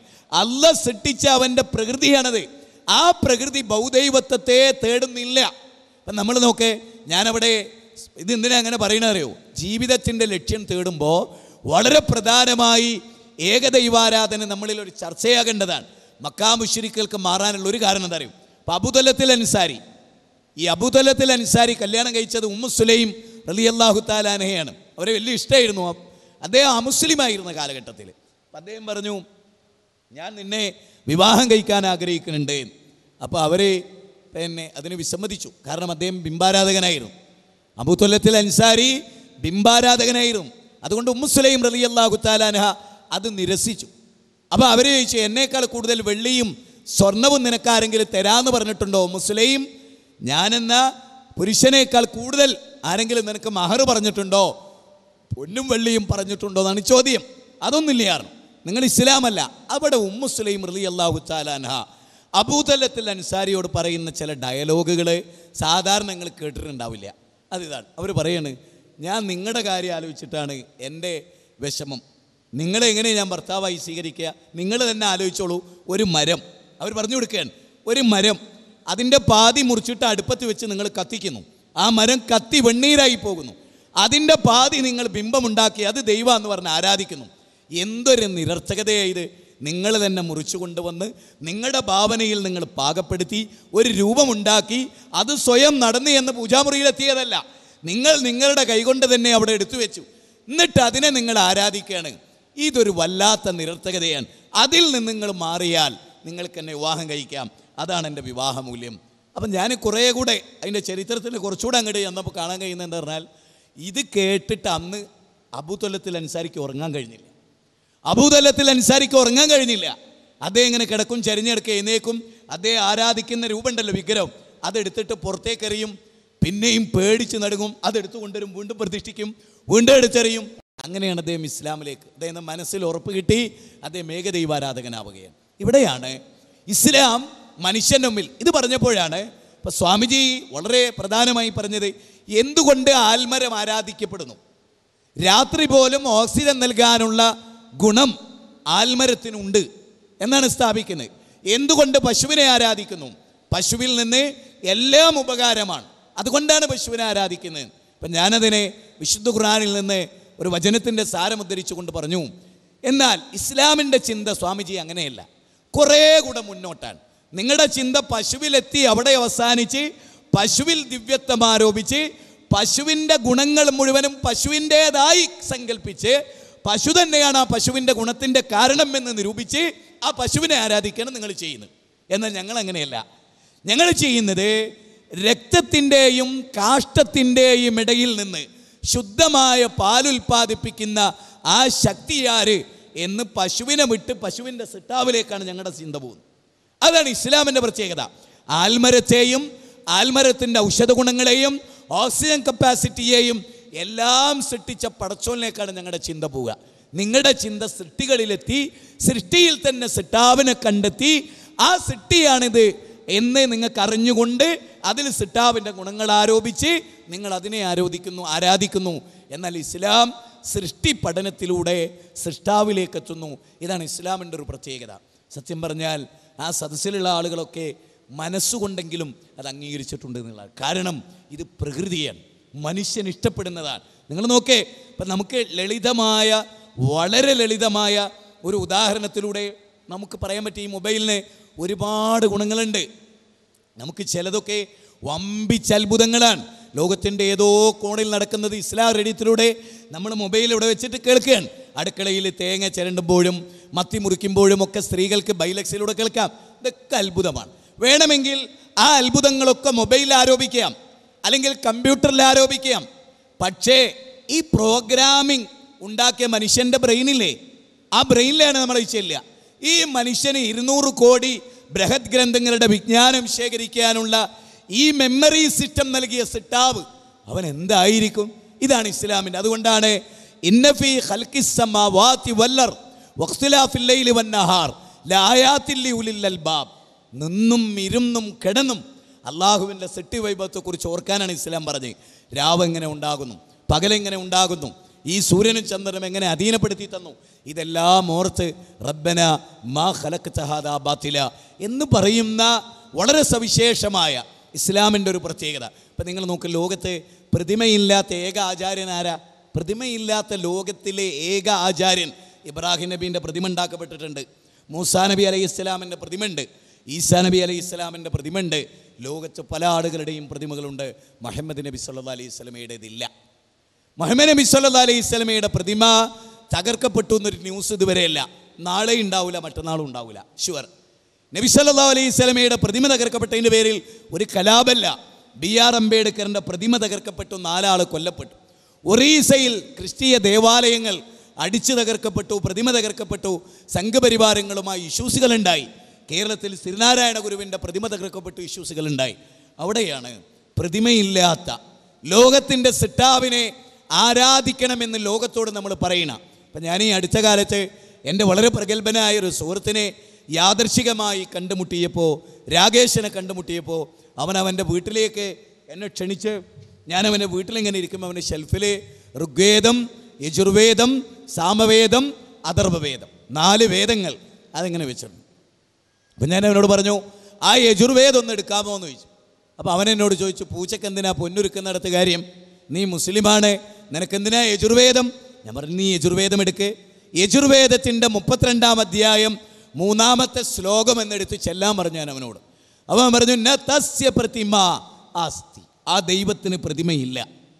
അപ്പോൾ അവരെൻ്റെ കണ്ണിലേക്ക് നോക്കി, നീ ഇതെങ്ങനെ പഠിച്ചു? ഞാൻ പറഞ്ഞു, പഠിച്ചത് എങ്ങനെയെന്നുള്ളത് നമുക്ക് വേറെ പറയാം.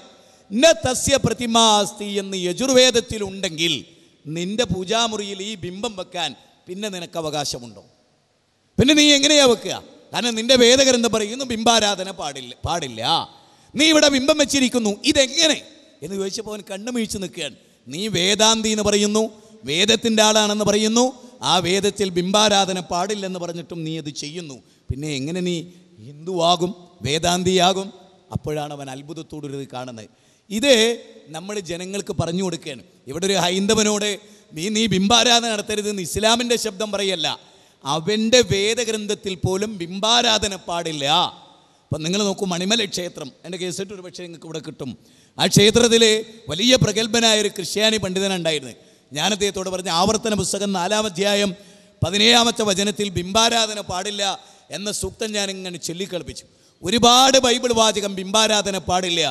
തരിച്ചു നിൽക്കുകയാണ് അദ്ദേഹം. പരിപാടി കഴിഞ്ഞപ്പോൾ അദ്ദേഹം എൻ്റെ അടുത്ത് വന്നിട്ട് എന്നെ പിടിച്ചു കുലുക്കിയിട്ട് പറഞ്ഞു, വല്ലാതെ ഒരു വിഷയമാണല്ലോ താൻ അവതരിപ്പിച്ചത് എന്ന്. അപ്പോഴാണ് അയാൾ ചിന്തിക്കുന്നത്. അയാൾ പള്ളിയിൽ ബിംബാരാധന നടത്തുന്ന മനുഷ്യനാണ്, യേശുക്രിസ്തുവിൻ്റെ രൂപത്തിന് മുമ്പിൽ കൈകൂപ്പി നിൽക്കുന്ന, കുരിശു വരയ്ക്കുന്ന മനുഷ്യനാണ്. പക്ഷേ വേദഗ്രന്ഥം ബിംബാരാധന പാടില്ല എന്ന് എല്ലാ വേദങ്ങളിലും പറയും. പക്ഷേ അത് ചെയ്തുകൊണ്ടാണ് ഒരു സമൂഹം ഇവിടെ.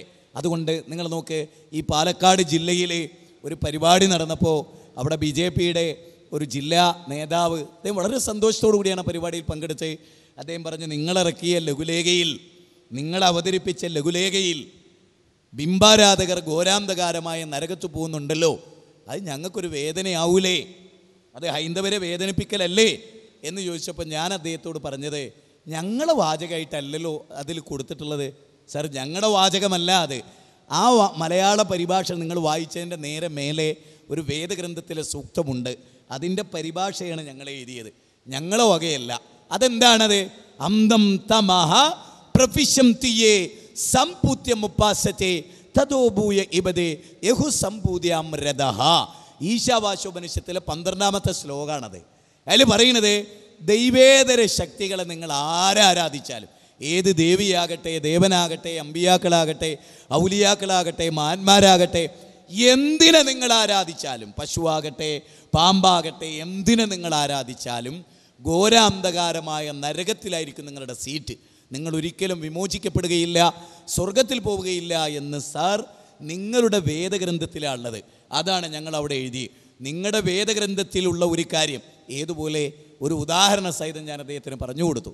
ഒരാളുടെ ഒരു ഭാസ്കരേട്ടൻ നിങ്ങൾ സങ്കല്പിച്ചോ, അയാളുടെ മകൾ ഒരു കല്യാണത്തിൻ്റെ തലേ ദിവസം ഒളിച്ചോടിപ്പോയപ്പോൾ അയൽവാസിയായ ബഷീർ അയാളെ വീട്ടിലേക്ക് കയറി ചെന്നിട്ട് പറയുകയാണെന്ത്, മാധവേട്ട 5 കൊല്ലമായിട്ട് നിങ്ങളെ മകൻ ഈ പയ്യനായിട്ട് പ്രേമത്തിലായിരുന്നു എന്ന് എനിക്കറിയാം, അവൾ ഒളിച്ചോടുന്നൊക്കെ ഞാൻ മനസ്സിലാക്കിയതാണ്, ഞാൻ പറയാതിരുന്നതാണെന്ന് പറഞ്ഞാൽ എന്തായിരിക്കും മാധവേട്ടൻ്റെ പ്രതികരണം? 5 കൊല്ലമായി പ്രിയപ്പെട്ട അയൽവാസിയായിട്ട് എൻ്റെ മകൾ പിഴച്ചിരിക്കുന്നു എന്ന് അറിഞ്ഞിട്ട് അത് പറയാത്ത ബഷീറിനോട് മാധവേട്ടൻ എത്ര കോപമുണ്ടാവും? ഇത് തന്നെയാണ് സാർ, ബിംബാരാധന പാടില്ല എന്ന് താങ്കളുടെ വേദഗ്രന്ഥത്തിലുള്ളത് കൊണ്ട് തന്നെ അത് നിങ്ങളെ അറിയിക്കേണ്ട ചുമതല ഞങ്ങൾക്കുണ്ട്. അതുകൊണ്ടാണ് ഞങ്ങളിത് പറയുന്നത്. ഇപ്പം ഈ നാട്ടിലൊക്കെ പുഴക്കാട്ടിരി എന്ന് പറയുന്ന സ്ഥലത്ത് നമ്മുടെ അമുസ്ലിങ്ങളായ സഹോദരങ്ങൾ, അവരോട് നമുക്കുള്ള സ്നേഹം എന്താ? അവർ ആദം അലൈഹിസ്സലാമിൻ്റെ മക്കളാണ്, ഹവ്വാ ബീവിയുടെ മക്കളാണ്, നമുക്ക് വായു നൽകുന്ന, നമുക്ക് വെള്ളം നൽകുന്ന അള്ളാൻ്റെ അടിമകളാണ്. നമുക്ക് നൽകിയതൊക്കെ അല്ലാഹ് അവർക്കും നൽകി അല്ലേ? നിങ്ങൾ ആലോചിച്ച് നോക്ക്, ഭൗതികമായി നമുക്ക് നൽകുന്നതൊക്കെ അവർക്കും അല്ലാഹ് നൽകി. വഴിപ്പെട്ടവർക്കും വഴിപ്പെടാത്തവർക്കും ഒരുപോലെ കാരുണ്യം കാണിക്കുന്നവനാണ് പടച്ചതമ്പുരാൻ. ആ പടച്ചതമ്പുരാനാണ് ആരാധിക്കപ്പെടേണ്ടത് എന്നതാണ് ഇസ്ലാമിൻ്റെ ഏറ്റവും സുന്ദരമായ ആശയം. അള്ളാഹുവിനോടല്ലാതെ ഒരു പടപ്പിനെയും ആരാധിക്കരുത് എന്നതാണ് ഇസ്ലാമിൻ്റെ കാതലായ വശം. ഇസ്ലാമിൻ്റെ ഒരു പ്രത്യേകത എന്താ? പ്രവാചകന് പോലും അമിതത്വത്തിൻ്റെ എന്തെങ്കിലും ഒരംശം, ഞാനത് നിങ്ങൾക്ക് എളുപ്പത്തിൽ മനസ്സിലാകാൻ 3 സംഗതികൾ പറയാം. മനുഷ്യർ സാധാരണ അത്ഭുതങ്ങളിൽ അഭിരമിച്ചിട്ടാണ് ആ അത്ഭുതം കാണിക്കുന്ന ആളുകൾക്ക് ദിവ്യത്വം കൽപ്പിക്കുക.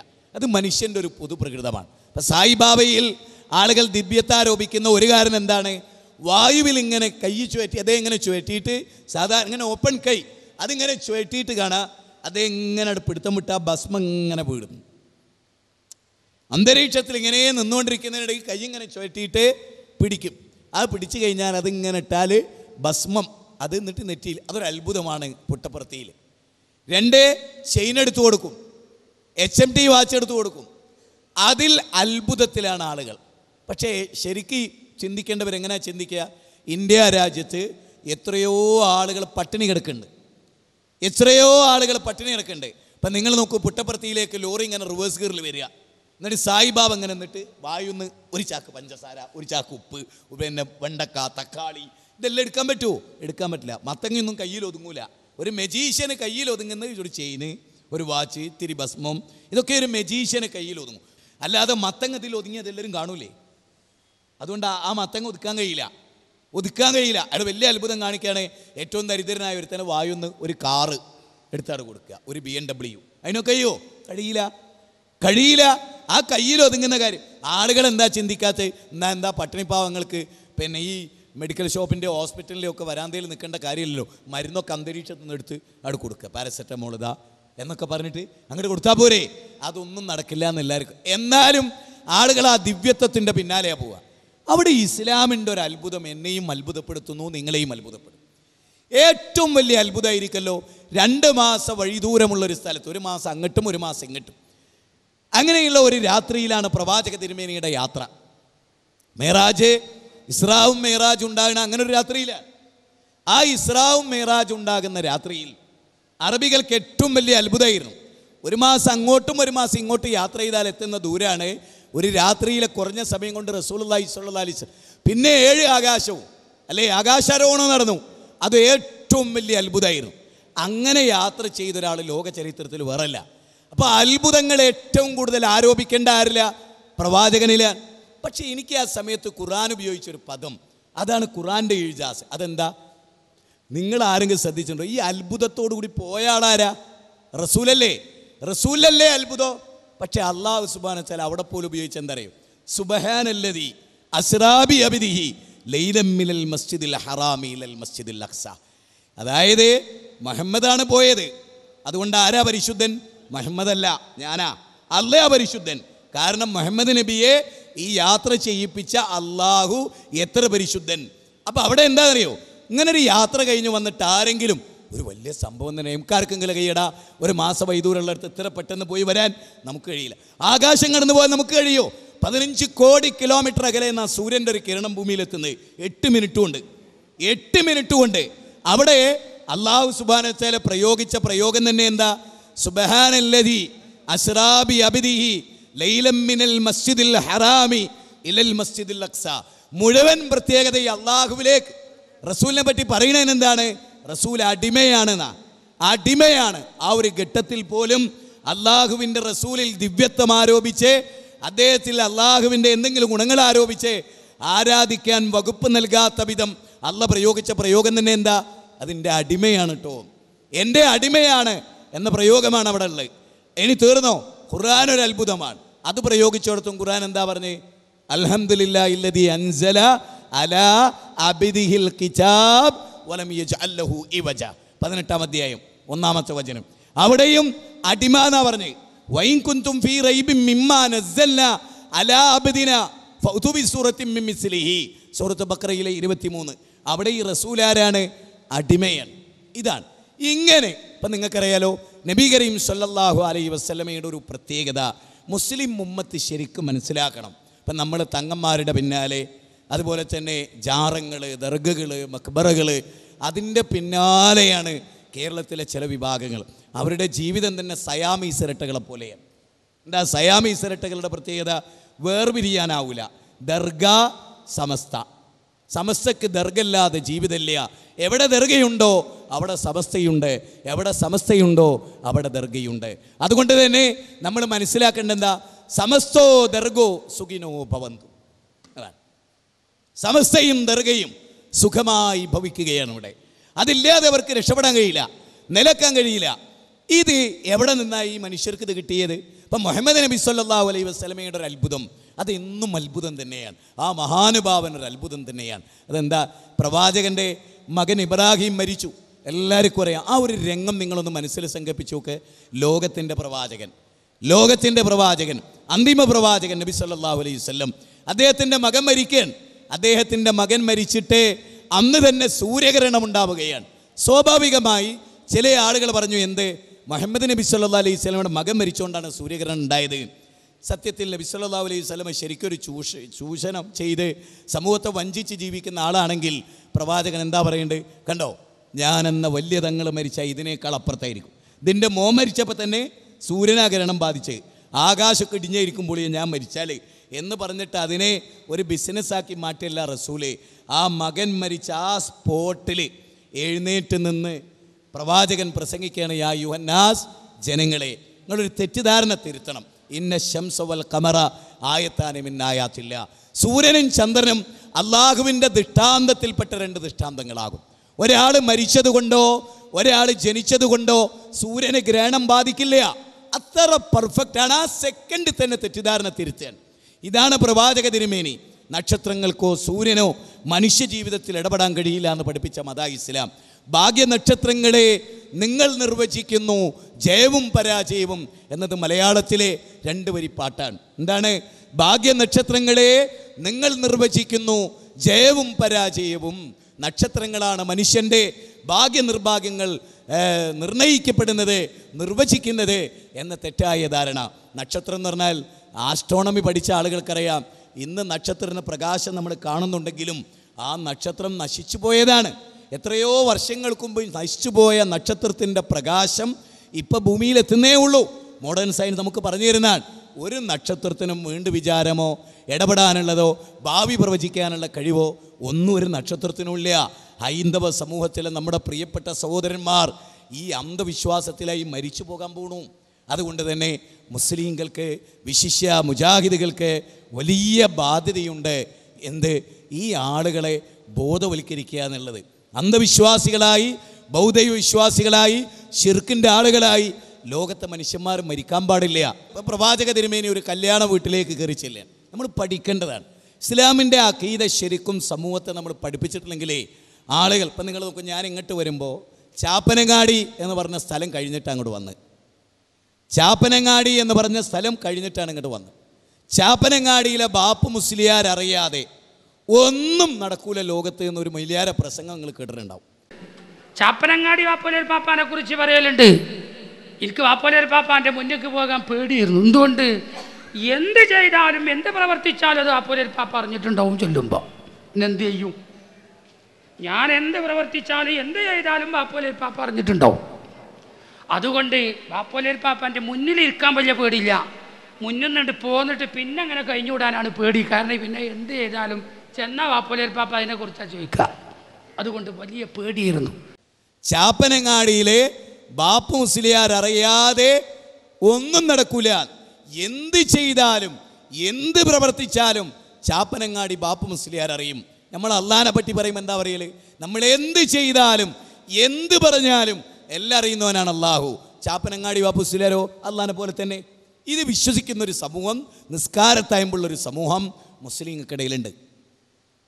താടി വെച്ച് തലപ്പാവ് വെച്ച് പണ്ഡിതനാന്ന് പറഞ്ഞ് നമ്മൾ കൊണ്ടുവന്ന് തക്ബീർ ചൊല്ലി കാശ് കൊടുത്ത് പ്രസംഗിക്കുന്ന മുസ്ലിയാക്കന്മാരെന്ന് പറയുന്ന ഷിർക്കിലേക്ക് മനുഷ്യരെ നയിക്കുന്ന ഒരു വിഭാഗം ഇവിടെയുണ്ട്. ആ ആളുകൾ ചെയ്യുന്ന പണി എന്താ? നിങ്ങൾ നോക്കൂ, റസൂൽ സല്ലല്ലാഹു അലൈഹി വസല്ലം, നബി സല്ലല്ലാഹു അലൈഹി വസല്ലം ഒരു കല്യാണ വീട്ടിൽ നബി ചെല്ലുകയാണ്. അപ്പം നബി സല്ലല്ലാഹു അലൈഹി വസല്ലമക്ക് ഒരു വിരിട്ട് കൊടുത്തു. നബി അവിടെ ഇരുന്നു. കുട്ടികളിങ്ങനെ പാടിക്കൊണ്ടിരിക്കുന്നതിനിടയിൽ അവർ പറഞ്ഞു, വഫീന നബിയുൻ യഅലമു മാഫി ഗദിൻ, വഫീന നബിയുൻ യഅലമു മാഫി ഗദിൻ. നാളെയുടെ കാര്യം അറിയുന്ന ആളാണ് ഈ പ്രവാചകൻ. അത്രേ അവർ പാടിയുള്ളൂ. കുട്ടികൾ പാടിയത് എന്താ? വഫീന നബിയുൻ യഅലമു മാഫി ഗദിൻ. നാളെയുടെ കാര്യം അറിയുന്ന ആളാണ് ഈ പ്രവാചകൻ. ആ സ്പോട്ടിൽ ഇടപെടുകയാണ് നബി. നബി അപ്പം തന്നെ ഷിർക്കാന്ന് പറഞ്ഞിട്ട് 5 കൊല്ലം മിണ്ടാണ്ടിരിക്കുകയല്ല. മനസ്സിലായോ? ഷിർക്കാന്ന് അറിഞ്ഞിട്ട് 5 കൊല്ലം ഞാൻ മിണ്ടാതിരുന്നു എന്നാണ് ഒരു പ്രഗത്ഭ നേതാവ് പറഞ്ഞു. എനിക്കറിയായിരുന്നു, ഞാൻ പ്രസിഡൻ്റായ എൻ്റെ പ്രസ്ഥാനത്തിൽ കഴിഞ്ഞ 5 കൊല്ലം ഈ ഷിർക്കാണ് നടക്കണേന്ന് എനിക്കറിയാം. നബിയിൽ മാതൃകയല്ല. നബി 5 സെക്കൻഡ് പോലും കാത്തു നിന്നിട്ടില്ല. വഫീന നബിയുൻ യഅലമു മാഫി ഗദിൻ. ദിൻ എന്ന് പറഞ്ഞാൽ ആ ദിൻ അവിടെ നിന്ന് തുടങ്ങി നബീൻ്റെ വയലിൽ. പാടില്ല, അതാ നബി. അല്ലാണ്ട് നാട്ടുകാരെന്ത് വിചാരിക്കും? ഇത് കല്യാണമല്ലേ, നെയ്ച്ചോറല്ലേ, ബെയ്ച്ചോട്ടെ, കുട്ടികളല്ലേ, സന്തോഷമല്ലേ, കല്യാണമല്ലേ എന്നൊന്നും റസൂൽ പറഞ്ഞില്ല. റസൂൽ അപ്പം തന്നെ കുട്ടിയോട് ചോദിച്ചു, എന്താ പാടി? എന്നാ പാടി? എന്നാ മേലിൽ പാടണ്ട, നാളെയുടെ കാര്യം അറിയുന്ന പടച്ചോനാണ്. വമാ തദ്രി നഫ്സും മാദാ തക്സിബു ഗദൻ വമാ തദ്രി നഫ്സും ബിഅയ്യി അർളിൻ തമൂത്ത്. കണ്ടോ? ഇത് ഇത്ര ലളിതമായി നിങ്ങളോട് പറയണെന്തിനറിയോ? ഈ ഒരു പിക്ചർ നമ്മുടെ മനസ്സിൽ വേണം. നബി സല്ലല്ലാഹു അലൈഹി വസല്ലം നാളെയുടെ കാര്യം അറിയുമെന്ന് പറഞ്ഞപ്പോൾ കുറച്ചൊക്കെ ഞാൻ അറിയും, കുറച്ചൊന്നും ഞാൻ അറിയില്ല കേട്ടോ, അതുകൊണ്ട് കുറച്ചൊക്കെ അറിയും, നിങ്ങൾ പാടിക്കൊളി എന്നൊരു തിരുത്തു കൊടുക്കുകയല്ല, നിങ്ങൾ പാടരുത് എന്ന് പറയാൻ. അതാ പ്രവാചകൻ. നമ്മുടെ നാട്ടിലോ ഔലിയാക്കന്മാരും ബീവിമാരും ഒക്കെ അറിയും എന്ന നിലയിലാണ് നമ്മളുള്ളത്. അതുകൊണ്ട് തന്നെ ഈ നാട്ടിലൊക്കെ ഇപ്പം ഇതിൻ്റെ ഔട്ട്സൈഡിൽ ആളുകൾ ഇത് കേൾക്കുന്നുണ്ടാവും. നിങ്ങളൊക്കെ മനസ്സിലാക്കേണ്ടത് കറാമത്തും അതുപോലെ തന്നെ മുഅ്ജിസത്തും ഒക്കെ വിറ്റിക്കായി ഉണ്ടാക്കാനുള്ള ഒരു തരം പ്രോഗ്രാമായി ലോകത്താകെ മാറിയിട്ടുണ്ട്. കറാമത്ത് പറയുന്നത് എന്തിനാ? കറാമത്ത് പറയുന്നത് ബിസിനസ് ആക്കാനാണ്. കറാമത്തില്ല എന്ന് ആരെങ്കിലും പറയൂ? കറാമത്തുണ്ട്. ഔലിയാക്കൾക്ക് കറാമത്തുണ്ട്, അമ്പിയാക്കൾക്ക് മുഅ്ജിസത്തുണ്ട്, യാതൊരു സംശയ കാര്യത്തിലില്ല. ഉസ്താദുമാരുടെ പ്രസംഗം എങ്ങനെയാ? അവർ സ്റ്റേജ് കെട്ടി മൈക്കെട്ടിയാൽ അവർ പറയുന്നത് ഔലിയാക്കളോട് അമ്പിയാക്കളോട് അവർക്ക് കഴിവ് നൽകപ്പെട്ട വിഷയത്തിൽ ചോദിക്കാന്നാണല്ലോ. അതേതായത്തുനിന്നാ കിട്ടി? അതേത് ഹദീസിൽ നിന്നാ അങ്ങനെ ഒരു ആശയം കിട്ടി? മുഅ്ജിസത്ത് കൊണ്ടോ കറാമത്ത് കൊണ്ടോ ചോദിക്കാം എന്ന് എവിടുന്ന് കിട്ടി? അത് അവരുടെ വകയാണ്. ഏതെങ്കിലും ഒരു പ്രവാചകൻ പറഞ്ഞിട്ടുണ്ടോ ഔലിയാക്കൾക്ക് കറാമത്തുണ്ട്, അവരുടെ മരണശേഷം അവർ ഇലാഹല്ല എന്ന ലക്ഷ്യത്തോടെ നിങ്ങൾക്ക് ചോദിക്കാമെന്ന് പറഞ്ഞിട്ടുണ്ടോ? ഇല്ല, അങ്ങനെ പറഞ്ഞിട്ടില്ല. അതുകൊണ്ട് തന്നെ അങ്ങനെ വിശ്വസിക്കുന്നത് ശരിയല്ല. ഞാൻ നിങ്ങൾക്ക് വിശുദ്ധ ഖുർആനിൽ നിന്ന് ആർക്കും മനസ്സിലാകുന്ന ഈ പ്രദേശങ്ങളിലൊക്കെ ചെറിയ ചെറിയ ദർഗകൾ, ജാറങ്ങൾ, ഇപ്പോൾ പൈതൽ ജാറം ഒക്കെ സ്ഥിതി ചെയ്യുന്ന ഇവിടെയാണ്. അവിടെ എന്താ നടക്കുന്നത്? തനിച്ച ബിംബാരാധനയല്ലേ? ദർഗാ പൂജ എന്ന് പറഞ്ഞാൽ ബിംബാരാധനയാണ്. മാത്രമല്ല ലാനല്ലാഹു യഹൂദ വന്നസാറ ഇത്തഖദു ഖുബൂറ അംബിയാഇഹിം മസാജിദാന.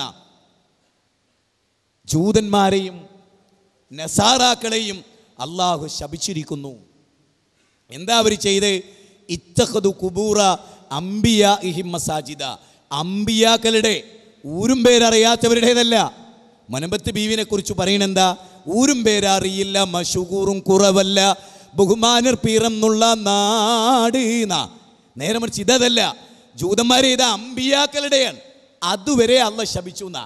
അഡ്രസ്സുള്ള അമ്പിയാക്കളുടെ കബർ കെട്ടി ഉയർത്തിയത് വരെ അള്ളാന്റെ ശാപകോപങ്ങൾക്ക് ആ ജനത പാത്രീഭൂതമായി. ഈ സമൂഹത്തിൽ അത് അപങ്കുരം തുടരുകയാണ്. അതിനെ എതിർക്കാൻ നമ്മളല്ലാത്ത ഒരാളില്ല. അത് ആ മഹാന്മാരോട് ആരോടും വെറുപ്പുണ്ടായിട്ടില്ല. അപ്പം നിങ്ങൾ നോക്കേ, നമ്മുടെ നാടുകളിലൊക്കെ കറാമത്ത് നമ്മളിങ്ങനെ കേട്ടിട്ടേ ഉള്ളൂ. നമ്മൾ ആരും ഒരു കറാമത്തും കണ്ടവരില്ല. ഒരു ഔലിയൻ്റെ കറാമത്തും നമ്മളാരും കണ്ടിട്ടില്ല. മറിച്ച് എന്തേ ഉള്ളൂ? ഏജൻറ്റുമാരിങ്ങനെ പ്രചരിപ്പിക്കുകയാണ്. ഇങ്ങനെ കറാമത്തുണ്ട്, അങ്ങനെ കറാമത്തുണ്ട്. ഇപ്പം ഞാൻ ഈ മുളവൂർ ദർഗ എന്ന് പറഞ്ഞിട്ടൊരു ദർഗയുണ്ട്, ഇടുക്കി ജില്ലയിലാണെന്നാണ് എൻ്റെ ധാരണ. ഞാൻ അവിടെ ഒരു ഉറൂസ് എടുക്കാറുണ്ട് എല്ലാ വർഷവും. കുറേ മുമ്പാണ് ആ സ്ഥലത്ത് ചെന്നപ്പോൾ അവിടെ ഒരു ആ ഔലിയൻ്റെ കറാമത്ത് പറഞ്ഞുകൊണ്ട് അവർ സപ്ലിമെൻ്റ് ഇറക്കിയിട്ടുണ്ട്. അപ്പം ആ കറാമത്ത് എന്താ അറിയോ? ഈ ഔലിയൻ്റെ ദർഗേൻ്റെ അടുത്തുകൂടി ആടിനെ തെളിച്ചു പോയാൽ ഒരാട് മിസ്സാവും അത്രേ. ഒരു ഔലിയൻ്റെ കറാമത്താണ്. ഒരാട് മിസ്സാവും. അത് ഔലിയ എടുക്കുന്നതാണ്. അപ്പം ഞാനത് വായിച്ചിട്ട് നാട്ടുകാരോട് ചോദിച്ചു, 1-ാം നമ്പർ ഒരു കള്ളനായി ഈ ദർഗയെ കിടക്കുന്നത് നല്ലേ കൂട്ടരെ പറഞ്ഞ് ആരാൻ്റെ ആടിനെ കൊള്ള ചെയ്യുന്ന ഔലിയ മാന്യനാണോ നല്ലോനാണോ? അത് കേട്ടപ്പോഴാണ് കൗമ എന്നെ ചിന്തിച്ച്, ഇത് ഔലിയൻ്റെ പോരിശല്ലേലോ, ഔലിയൻ ആടുകള്ളനാണ് എന്നാണുള്ളത് എഴുതിയത് എന്ന്. സത്യത്തിൽ ആ വർഷം എൻ്റെ ജീവിതത്തിൽ ഞാൻ ഏറ്റവും സന്തോഷിച്ചൊരു വർഷമാണ്. അതിൻ്റെ പിറ്റേന്ന് കേട്ട വാർത്ത എന്താ അറിയോ? പത്രത്തിലുണ്ടായിരുന്ന വാർത്ത ഞാൻ എടുത്തു വെച്ചിരുന്നു. മുളവൂർ ഉറൂസ് ഇനി എന്നേക്കുമായി നിർത്തിവെച്ചിരിക്കുന്നു. പക്ഷെ പിന്നെ എന്തുണ്ടായി? അതാ പിന്നെ എന്നെ ഏറെ ദുഃഖിപ്പിച്ച്. കുറച്ച് കൊല്ലാട് കഴിഞ്ഞപ്പോൾ നല്ല പൈസ ഉണ്ടാക്കുന്ന സംഭവം അത്. ആളുകൾ ഇടപെട്ട് നിർത്തിയേക്കാൻ പറ്റില്ല, തുടങ്ങണറിന് വീണ്ടും തുടങ്ങി. എൻ്റെ ജീവിതത്തിലെ വലിയ ഒരു സന്തോഷവും വലിയൊരു ദുഃഖവുമായി. കാരണം ആളുകൾ ചിന്തിച്ചു, നമ്മൾ പറഞ്ഞ ഔലിയൻ്റെ കറാമത്ത് എന്താ? അയാൾ ആടുള്ളനാണ് എന്നുള്ളതാണ്. ഒരു ഔലിയെ പോയിട്ട് സാധാരണക്കാരൻ ആരാൻ്റെ ആടിനെ കക്കാൻ പാടുണ്ടോ? സാധാരണക്കാരന്. അപ്പോൾ ഒരു ഔലിയൻ്റെ ദർഗയിലെത്തിയ ഒരാട് വർദ്ധിക്കുന്നതാണ് അതൊരു കറാമത്താണ്. 2 ആടിനെയും കൊണ്ടുപോകുമ്പോൾ എപ്പോഴും ഒരാട് കൂടുമായിരുന്നു. ഒരാടാണ്, 2 ആട്, 2 ആടാണ് 3 ആട് എന്നൊക്കെയാണ് ഇതെങ്കിൽ അതൊരു കറാമത്താണ്. ഇതല്ല, 5 ആടിനെയും കൊണ്ടുപോയാൽ 4 ഉള്ളൂ, 1 മിസ്സായി പോവുക. ഈ പോയിന്റ് ഞാൻ അവിടെ അവതരിപ്പിച്ചപ്പോൾ എന്നെ എറിയാനല്ല ആ നാട്ടുകാർക്ക് തോന്നി. അത്യാവശ്യം വായനയും പഠനമൊക്കെ ഉള്ളൊരു കൗമാണ്. ആ കൗമ എങ്ങനെ ശരിയല്ലേ, ഇത് ഔലിയാൻ്റെ മേന്മയല്ലേലോ പറഞ്ഞത് എന്നവർ ചിന്തിച്ചു. തൽക്കാലം അവർക്ക് മാറ്റമുണ്ടായി. പിശാച് അവരിന്ന് വിട്ടുന്നു. പിന്നീട് പിശാച് അവരിൽ പ്രവർത്തിച്ചു. വീണ്ടും ആ ഉറൂസ് നടക്കണമെന്നാണ് അറിവ്. ഞാനിപ്പോൾ അതിൻ്റെ തൊട്ടടുത്ത് പോയിരുന്നു. നടക്കുന്നു തന്നെയാണ് എനിക്ക് സൂചന കൊണ്ട് കിട്ടിയിട്ടുള്ളത്. ഞാൻ പറയുന്നത്, ഈ സമൂഹം നബി സല്ലല്ലാഹു അലൈഹി വസല്ലമയുടെ പ്രത്യേകത എന്താ? നബി ഈ ലോകത്തോട് വിട പറയുമ്പോൾ പ്രാർത്ഥിച്ച ഏറ്റവും വലിയ പ്രാർത്ഥന എന്താ? അല്ലാഹുമ്മ, അല്ലാഹുവേ, ലാ തജ്അൽ ഖബരി ഈദാ, എൻ്റെ ഖബറിനെ ഉറൂസിൻ്റെ കേന്ദ്രമാക്കരുതേ അല്ലാ. നബി സല്ലല്ലാഹു അലൈഹി വസല്ലം ഒരു സമസ്തക്കാരനാണ്. നബി എന്താ പ്രാർത്ഥിക്കേണ്ടത്? ശരിക്കും നിങ്ങൾ ചിന്തിച്ചു നോക്ക്. വാശിയില്ലാതെ, വൈരമില്ലാതെ, പരസ്പരം സംഘടനാ പശ്ചാത്തലമില്ലാതെ നിങ്ങൾ ആലോചിച്ച് നോക്ക്. റസൂൽ ഒരു സമസ്തയുടെ നേതാവായിരുന്നെങ്കിൽ നബി സല്ലല്ലാഹു അലൈഹി വസല്ലം എന്താ പ്രാർത്ഥിക്കേണ്ടത്? അന സയ്യിദു ഉൽദി ആദം, അല്ലാഹുവേ, ആദം സന്തതി, ആദമിലെ ഏറ്റവും വലിയ, ആദം പരമ്പരയിലെ ഏറ്റവും വലിയ അമ്പിയാക്കൾക്കൊക്കെ ഉള്ള നേതാവ് ഞാനാണ് ഏറ്റവും വലിയ പ്രവാചകൻ. അതുകൊണ്ട് അല്ലാഹുവേ, ലോകത്തിലെ ഏറ്റവും വലിയ വെടിക്കെട്ടുള്ള ഉറൂസ് അല്ലാഹ് എൻ്റെതാകണേ എന്നല്ലേ റസൂൽ പ്രാർത്ഥിക്കുക. റസൂലിൻ്റെ പ്രാർത്ഥന എന്താ? ഉറൂസ് നടക്കണം എന്നാണോ നടക്കരുത് എന്നാണോ? ചെറിയ പെരുന്നാൾ ദീനിലുള്ളതാണെങ്കിൽ അത് ഏറ്റവും നന്നായി നടക്കണം എന്ന് നമ്മൾ വിചാരിക്കുക. ബലിപെരുന്നാൾ നമ്മുടെ ജീവിതത്തിൽ നന്നായി നടക്കണം എന്ന് നമ്മൾ വിചാരിക്കുക. അല്ലേ? നിങ്ങൾ ആലോചിച്ച് നോക്കുക. അല്ലേ? അങ്ങനെയല്ലേ? നബി സല്ലല്ലാഹു അലൈഹി വസല്ലമിൻ്റെ പ്രാർത്ഥന എന്താ? അല്ലാഹുവേ, എൻ്റെ ഖബറിടത്തിൽ ഉറൂസ് നടക്കരുതേ എന്ന്. അപ്പം നമുക്ക് എന്ത് മനസ്സിലാക്കാം? നബി ഒരിക്കലും ഇഷ്ടപ്പെടാത്തതാണ് ഖബർ കെട്ടിയുയർത്തി അവിടെ കുമ്മായിടുക, അവിടെ ഇരിക്കുക.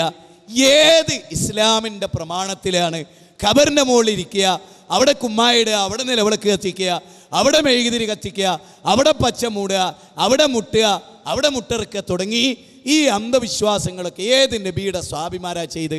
നബി സല്ലല്ലാഹു അലൈഹി വസല്ലമയുടെ വഫാത്തിന് ശേഷം നിങ്ങൾ തന്നെ ആലോചിച്ച് നോക്കേ, 2 കൊല്ലവും 3 മാസവും 10 ദിവസവും നബി സല്ലല്ലാഹു അലൈഹി വസല്ലം ഇസ്ലാമിൻ്റെ ഖിലാഫത്ത് ഏറ്റെടുത്തു. അല്ല, അബൂബക്കർ സിദ്ദീഖ് റളിയല്ലാഹു അൻഹു ഇസ്ലാമിൻ്റെ ഖിലാഫത്ത് ഏറ്റെടുത്തു.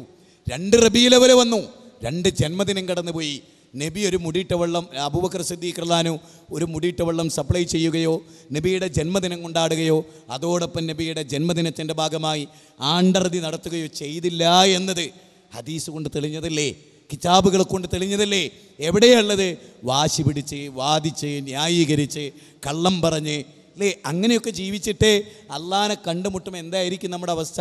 ഇലല്ലാഹി മർജൂക്കും ജമീഅ ഫഉനബ്ബിഉക്കും ബിമാ കുൻതും തഅമലൂന. നിങ്ങൾ അള്ളാഹുവിലേക്കാണ് മടങ്ങിച്ചെല്ലുക, പടച്ചോനിലേക്കാണ് മടങ്ങിച്ചെല്ലുക. അതുകൊണ്ട് തന്നെ നിങ്ങൾ അള്ളാനെ പേടിക്കണം, പടച്ച റബ്ബിനെ നിങ്ങൾ പേടിക്കണം, ആ പടച്ചവനെ മാത്രം ആരാധിക്കണം. ഇനി നിങ്ങൾ നോക്ക്, വിശുദ്ധ ഖുർആൻ ഗൗരവമായൊരു പോയിന്റ് പറയുന്നു. അല്ലല്ലാത്ത ആരെങ്കിലും പടച്ച വല്ല വസ്തുവും ഈ ഭൂമിയിലുണ്ടോ? പടച്ചോനല്ലാത്ത ഏതെങ്കിലും പടപ്പുകൾ പടച്ച വല്ല വസ്തുക്കളും ഈ ഭൂമിയിലുണ്ടോ? ഹാദാ ഖൽഖുല്ലാ ഫഅറൂനി മാദാ ഖലഖല്ലദീന മിൻ ദൂനിഹി, സൂറത്തുൽ ലുഖ്മാനിലെ 11-ാമത്തെ വചന.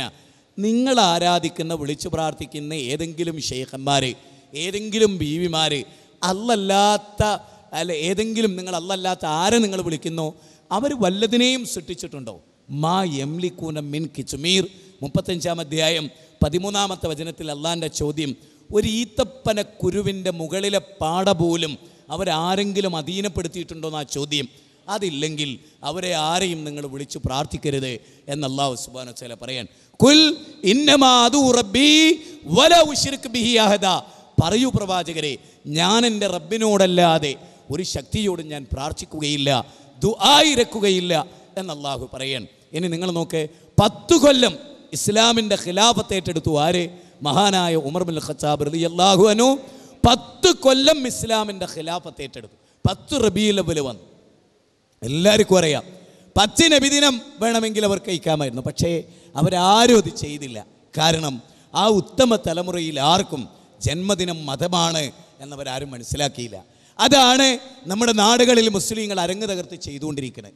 എന്തെല്ലാം അന്ധവിശ്വാസങ്ങളാണ് ആളുകൾ ചെയ്യുന്നത് എന്ന് നിങ്ങൾ മനസ്സിലാക്കുന്നത്. അതുപോലെ ചില ദർഗകളിൽ അരിയാണ്, ചില ദർഗകളിൽ എണ്ണയാണ്, ചില ദർഗകളിൽ തുണിയാണ്, എന്തൊക്കെയാണ് അതൊക്കെ ഇങ്ങനെ റൊട്ടേറ്റ് ചെയ്ത് വരിക. ആ എണ്ണ ചാർത്ത് കൊടുക്കും, ആ എണ്ണ തന്നെ വീണ്ടും പീടികയിൽ വരും, അവിടുന്ന് വീണ്ടും അത് വാങ്ങും. അങ്ങനെ 5 ലിറ്റർ 1-ാം തീയതി വാങ്ങിക്കുക, കിയാമത്ത് നാൾ വരെ 5 ലിറ്റർ തന്നെ. കാരണം അതിങ്ങനെ അവിടെ കറങ്ങും, വീണ്ടും ഇങ്ങോട്ട് വരും, അവിടെ നിന്ന് ഇങ്ങനെ കറങ്ങും, അങ്ങനെ വരുന്നത്. തുണി മൂടുക, പച്ച മൂടുക എന്നൊക്കെ പറഞ്ഞിട്ട് കൊടുക്കും. അത് തന്നെയാണ് പിന്നെ ഇവിടെ എത്തുന്നത്, വീണ്ടും കടയിൽ വരുന്നത്, അത് തന്നെ വീണ്ടും വാങ്ങുന്നു, അത് തന്നെ വീണ്ടും. ഈ ദർഗയിലുള്ള ആളുകൾ തന്നെയാണ് കച്ചവടക്കാർ. നിങ്ങൾ മനസ്സിലാക്കണം, ഇതൊക്കെ വ്യവസായമാണ്, ബിസിനസ്സാണ്, മതമല്ല. ക്ഷേത്രത്തിലും ദർഗയിലും ഒക്കെ നടക്കുന്ന ഒരേ സംഗതിയാണ്, ഒരേ വിശ്വാസമാണ്, ഒരേ ആചാരമാണ്. അവിടെയാണ് നമ്മുടെ വിശ്വാസം എങ്ങനെ നമ്മൾ തിരുത്തി ഇസ്ലാം പഠിപ്പിച്ച പോലെ മക്കാ മുശ്രിക്കുകളുടെ വിശ്വാസത്തിൽ നിന്ന് മക്കാ മുസ്ലിമീങ്ങളുടെ വിശ്വാസത്തിലേക്ക് നമ്മൾ എത്തേണ്ടതുണ്ട്. അതെങ്ങനെയാണ് സാധിക്കുക? അതായത് മക്കാ മുശ്രിക്കുകളുടെ വിശ്വാസം എന്താ? ഇല്ലാ ശരീക്കൻ ഹുവ ലക ജംലികുഹു വമാ മലക. അല്ലാഹുവേ, ലാത്തക്ക് സ്വന്തമായി കഴിവില്ല, മനാത്തക്ക് സ്വന്തമായി കഴിവില്ല. അല്ലാഹുവേ, നീ കൊടുത്ത കഴിവല്ലാതെ, നീ കൊടുത്ത കഴിവിൽ നിന്നാണ് ഞാൻ അവരോട് ചോദിക്കുന്നത്, അല്ലാതെ അവർക്ക് സ്വന്തമായൊരു കഴിവില്ല എന്ന് വിശ്വസിച്ച സ്വഹീഹ് മുസ്ലിമിലെ കിതാബുൽ ഹജ്ജിലെ തെൽബിയത്താണ് ഞാൻ നിങ്ങളെ ചൊല്ലിക്കളിപ്പിച്ച്. മക്കാ മുശ്രിക്കുകൾ സ്വയം പര്യാപ്തതയുള്ള ലാത്തയിലല്ല, അല്ല കൊടുത്ത കഴിവ് കൊണ്ട് സഹായിക്കുന്ന ലാത്തയിൽ, അല്ല കഴിവ് കൊടുത്ത് സഹായിക്കുന്ന ഇബ്രാഹിം നബിയിൽ ആണ് അവർ ആരാധിച്ചിരുന്നതും അവരവരെയാണ് വിളിച്ചു പ്രാർത്ഥിച്ചിരുന്നതും. അത് തെറ്റാണെന്നാണ് ഇസ്ലാം ലോകത്തെ പഠിപ്പിച്ച്. അതുകൊണ്ട് പ്രിയപ്പെട്ട മുസ്ലിമീങ്ങളിൽ എല്ലാവരും നബി സല്ലല്ലാഹു അലൈഹി വസല്ലമ ജീവിതത്തിൽ പടച്ച തമ്പുരാൻ്റെ മാത്രമാണ് വിളിച്ചു പ്രാർത്ഥിച്ചത്, ആരാധിച്ചത്. ഇതാണ് ഇസ്ലാമിൻ്റെ അക്കീദയുമായി ബന്ധപ്പെട്ട് എനിക്കൊന്നാമതായി പറയാൻ. ഇത് സ്വീകരിക്കുന്ന മനുഷ്യന് അർത്ഥവത്തായ ഒരു ജീവിതം കിട്ടുമെന്ന് പറഞ്ഞാൽ എങ്ങനെ? അവൻ അപാരമായ തവക്കുലായിരിക്കും. 2-ാം ഘട്ടം അതാണ് ഞാൻ പറയും. ഒരു തൗഹീദുള്ള ആളെ സംബന്ധിച്ചിടത്തോളം, ഒരു ഏകദൈവ വിശ്വാസിയെ സംബന്ധിച്ചിടത്തോളം അവൻ അപാരമായ തവക്കുലായിരിക്കും. അല്ലാഹുവേ, ലാ മാനിയ ലിമാ അഅ്തൈത വലാ മുഅ്തിയ ലിമാ മനഅത്. അല്ല തടഞ്ഞത് നൽകാൻ, അല്ല നൽകിയത് തടയാൻ ആർക്കും കഴിയില്ല. വമാ മിൻ ദാബത്തിൻ ഫിൽ അർളി ഇല്ലാ അലല്ലാഹി റിസ്ഖുഹാ, സൂറത്ത് ഹൂദിലെ 6-ാമത്തെ വചനാണ്. ഈ ഭൂമിയിൽ മനുഷ്യർക്കുള്ള എല്ലാ ഉപജീവനവും അള്ളാഹു ഏർപ്പെടുത്തിയാണ്. ഇപ്പോൾ പ്രവാചകന്മാരുടെ, ഞാൻ നേരത്തെ പറഞ്ഞ പോലെ നിങ്ങൾ മനസ്സിലാക്കാൻ വേണ്ടിയാണ്, പ്രവാചകന്മാരുടെ അവസ്ഥാവിശേഷങ്ങൾ പോലും എന്താ? അള്ളാഹുവിലുള്ള സമ്പൂർണ്ണമായ തവക്കുൽ തീ കുണ്ടാരത്തിലേക്ക് വലിച്ചെറിഞ്ഞപ്പോൾ ഇബ്രാഹിം നബി അള്ളാഹുവിലാണ് തവക്കുൽ ചെയ്ത്. എല്ലാ പ്രവാചകന്മാർ. അയ്യൂബ് നബിയുടെ അവസ്ഥ നോക്ക്, രോഗം വന്നു. ആരോടാ പ്രാർത്ഥിച്ചത്? അള്ളാഹുവിനോടാണ്. അയ്യൂബ് നബി ദർഗയിൽ പോയോ? എന്നിട്ട് ആ ദർഗയിലെ മഹാന് അള്ളാഹിൻ്റെ അടിമയാണ്, അള്ള കൊടുത്ത കഴിവെന്താണെന്നുള്ള നിനക്ക് മന്ത്രിച്ചു ചരട് കെട്ടിയോ? ഒന്നും ചെയ്തില്ല. ഇത് നമ്മൾ ഗൗരവമായി പഠിക്കേണ്ടതാണ്. പ്രവാചകന്മാരുടെ ജീവിതത്തിൽ കുട്ടികളില്ലാത്ത ദുഃഖമുണ്ടായപ്പോൾ അവർ അള്ളാഹിനോടാണ് തേടിയത്. അവരൊരു സൃഷ്ടികളോടും തേടിയിട്ടില്ല, അവർ സിട്ടാവിനോടാണ് തേടിയത്. ഖുർആനിലുടനീളമുള്ള പ്രവാചകന്മാരുടെ തേട്ടങ്ങൾ എല്ലാം അള്ളാഹുവിനോടാണ്. ഏത് വിജനമായിരുന്നാലും, ഏത് മരുഭൂമിയിലായിരുന്നാലും, മത്സ്യത്തിൻ്റെ വയറ്റിലായിരുന്നാലും അവരൊക്കെ തേടിയത് ഇബ്രാഹിം നബി അലൈഹിസ്സലാം മുതൽ സകല പ്രവാചകന്മാരും തേടിയത് അള്ളാഹുവിനോടാണ്. ഈ പോയിൻ്റാണ് ഒരർത്ഥവത്തായ ജീവിതവും നമ്മുടെ ജീവിതത്തിൻ്റെ മൗലികത ചർച്ച ചെയ്യുമ്പോൾ ഒന്നാമതായി നമ്മൾ ഉൾക്കൊള്ളേണ്ടത് ഇതാണ്. ലോക വേദഗ്രന്ഥങ്ങൾ, ഇതര മതഗ്രന്ഥങ്ങൾ എല്ലാം പഠിപ്പിച്ചത് ദൈവം ഏകനാണെന്ന്. ഏകം സദ് ബഹുദാ വിപ്രാവതന്തി. ദൈവം ഏകനാണ്. മാർക്കോസിൻ്റെ 12-ാം അധ്യായത്തിൽ 29-ാമത്തെ വചനത്തിലും പറയുന്നത് അള്ളാഹു ഏകനാണ്. ആ ഏകനായ അള്ളാഹുവിനെ ആരാധിക്കുക എന്നുള്ളതാണ് ഒന്നാമത്തെ ഭാഗം. രണ്ടാമത്തെ ഭാഗം ജീവിതത്തിലുടനീളം മാതൃക കാണിച്ചൊരു പ്രവാചകനുണ്ട് എന്നതാണ് രണ്ടാമത്തെ കാര്യം. ആ പ്രവാചകൻ്റെ പ്രത്യേകത എന്താ? ആ പ്രവാചകൻ 40 കൊല്ലം അവരുടെ കൂട്ടത്തിൽ ജീവിച്ചു. അല്ലമീനായി ആ പ്രവാചകൻ അവരുടെ കൂട്ടത്തിൽ ജീവിച്ചു. എല്ലാ തിന്മകളിൽ നിന്നും അദ്ദേഹം മാറി നിന്നു. അദ്ദേഹം പൂർണ്ണമായ റോൾ മോഡലായി. അദ്ദേഹം മദ്യപിച്ചില്ല, യാതൊരുവിധ മയക്കുമരുന്നിന് അടിമപ്പെട്ടില്ല, യാതൊരുവിധ പ്രവർത്തനങ്ങൾക്കും അദ്ദേഹം ഉണ്ടായില്ല. എല്ലാ നന്മയുടെയും മുന്നിൽ ആ പ്രവാചകൻ നിന്നു. അങ്ങനെ ആ പ്രവാചകനെ കണ്ട് ഒരു സമൂഹം വളർന്നു. നബി സല്ലല്ലാഹു അലൈഹി വസല്ലമ പഠിപ്പിച്ച സുന്നത്തുകൾ, നബി പഠിപ്പിച്ച ജീവിതചര്യകൾ, അതാണ് ഒരു വിശ്വാസിയെ സംബന്ധിച്ചിടത്തോളം. വിശുദ്ധ ഖുർആൻ ആ കാര്യത്തെപ്പറ്റി പറഞ്ഞത് വമാ ആതാകുമുർ റസൂലു ഫഖുദൂഹു വമാ നഹാകും അൻഹു ഫന്തഹു. അള്ളാഹിൻ്റെ റസൂൽ എന്താണോ കൊണ്ടുവന്നത് അത് നിങ്ങൾ സ്വീകരിക്കുക. അള്ളാഹിൻ്റെ റസൂലെ എന്തെന്നാണോ ഉപേക്ഷിക്കാൻ നിങ്ങളോട് പറഞ്ഞത് അത് നിങ്ങൾ ഉപേക്ഷിക്കുക എന്നുള്ളതാണ്. വമാ കാന ലി മുഅ്മിനിൻ വലാ മുഅ്മിനത്തിൻ ഇദാ ഖലല്ലാഹു വറസൂലുഹു അംറ അൻ യകൂന ലഹുൽ ഖീറത്തു മിൻ അംരിഹി വമൻ യഅസില്ലാഹ വറസൂലഹു ഫഖദ്. അള്ളാഹു പറയാൻ ഫഖദ് ലല്ല ലലാലം മുബീന. അള്ളാഹിൻ്റെ റസൂലോ അല്ലയോ ഒരു വിശ്വാസിയുടെ കാര്യത്തിൽ ഇടപെട്ടാൽ, അവരൊരു കൽപ്പന പുറപ്പെടുവിച്ചാൽ പിന്നൊരു എതിരഭിപ്രായം. അതുകൊണ്ടാണ് മുജാഹിദ് പ്രസ്ഥാനത്തെ സംബന്ധിച്ചിടത്തോളം ഒരു ബിദ്അത്ത് ചെയ്യരുത് എന്ന് നമ്മൾ പറയാൻ കാരണം.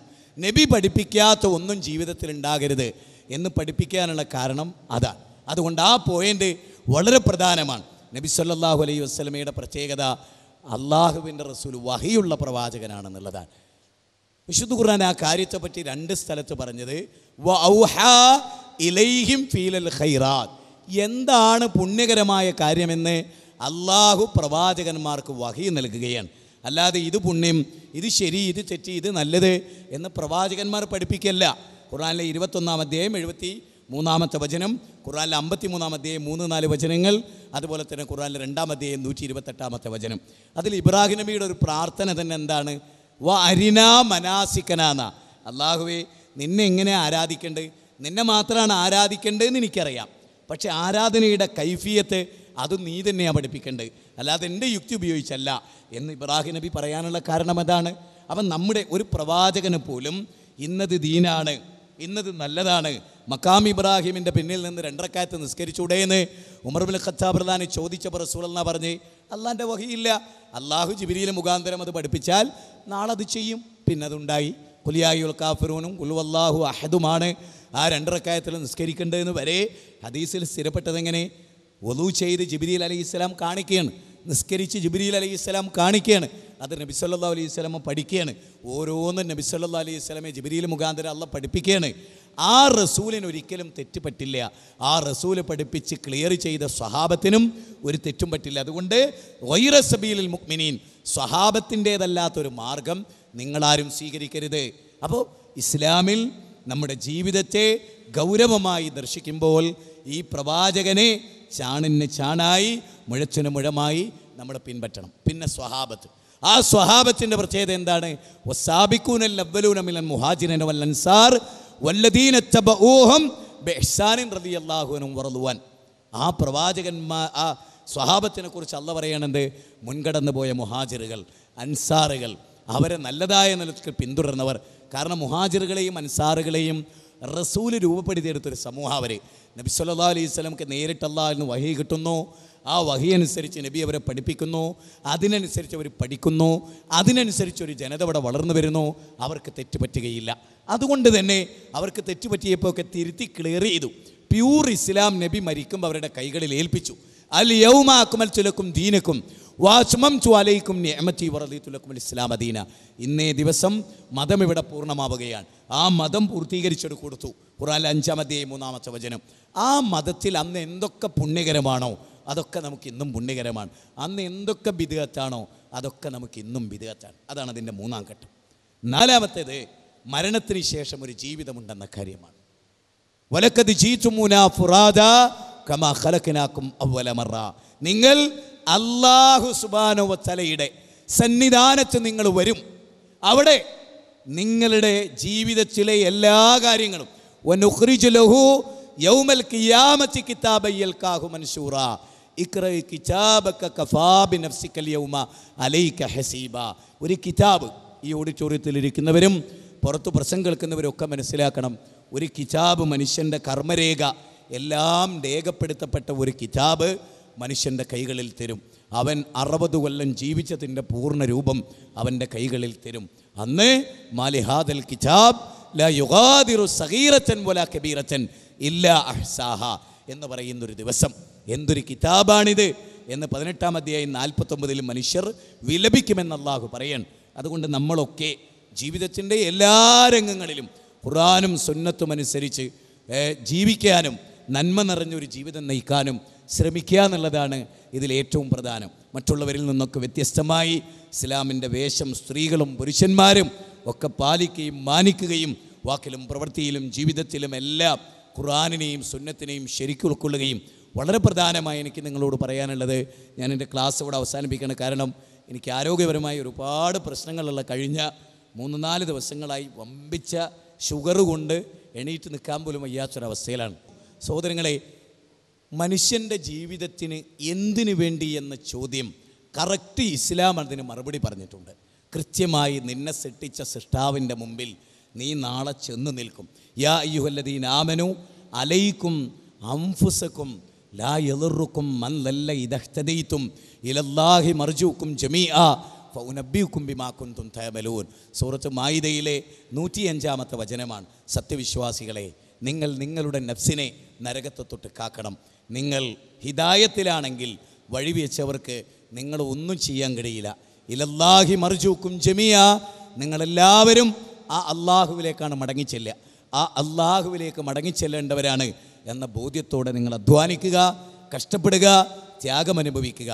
ഈ ഓഡിറ്റോറിയത്തിലിരിക്കുന്ന എല്ലാവരോടും ഒരുപാട് അമുസ്ലിങ്ങൾ, ഒരുപാട് ഇസ്ലാം അറിയാത്ത മുസ്ലിങ്ങൾ ഒക്കെയുണ്ട് നമ്മുടെ നാടുകളിൽ.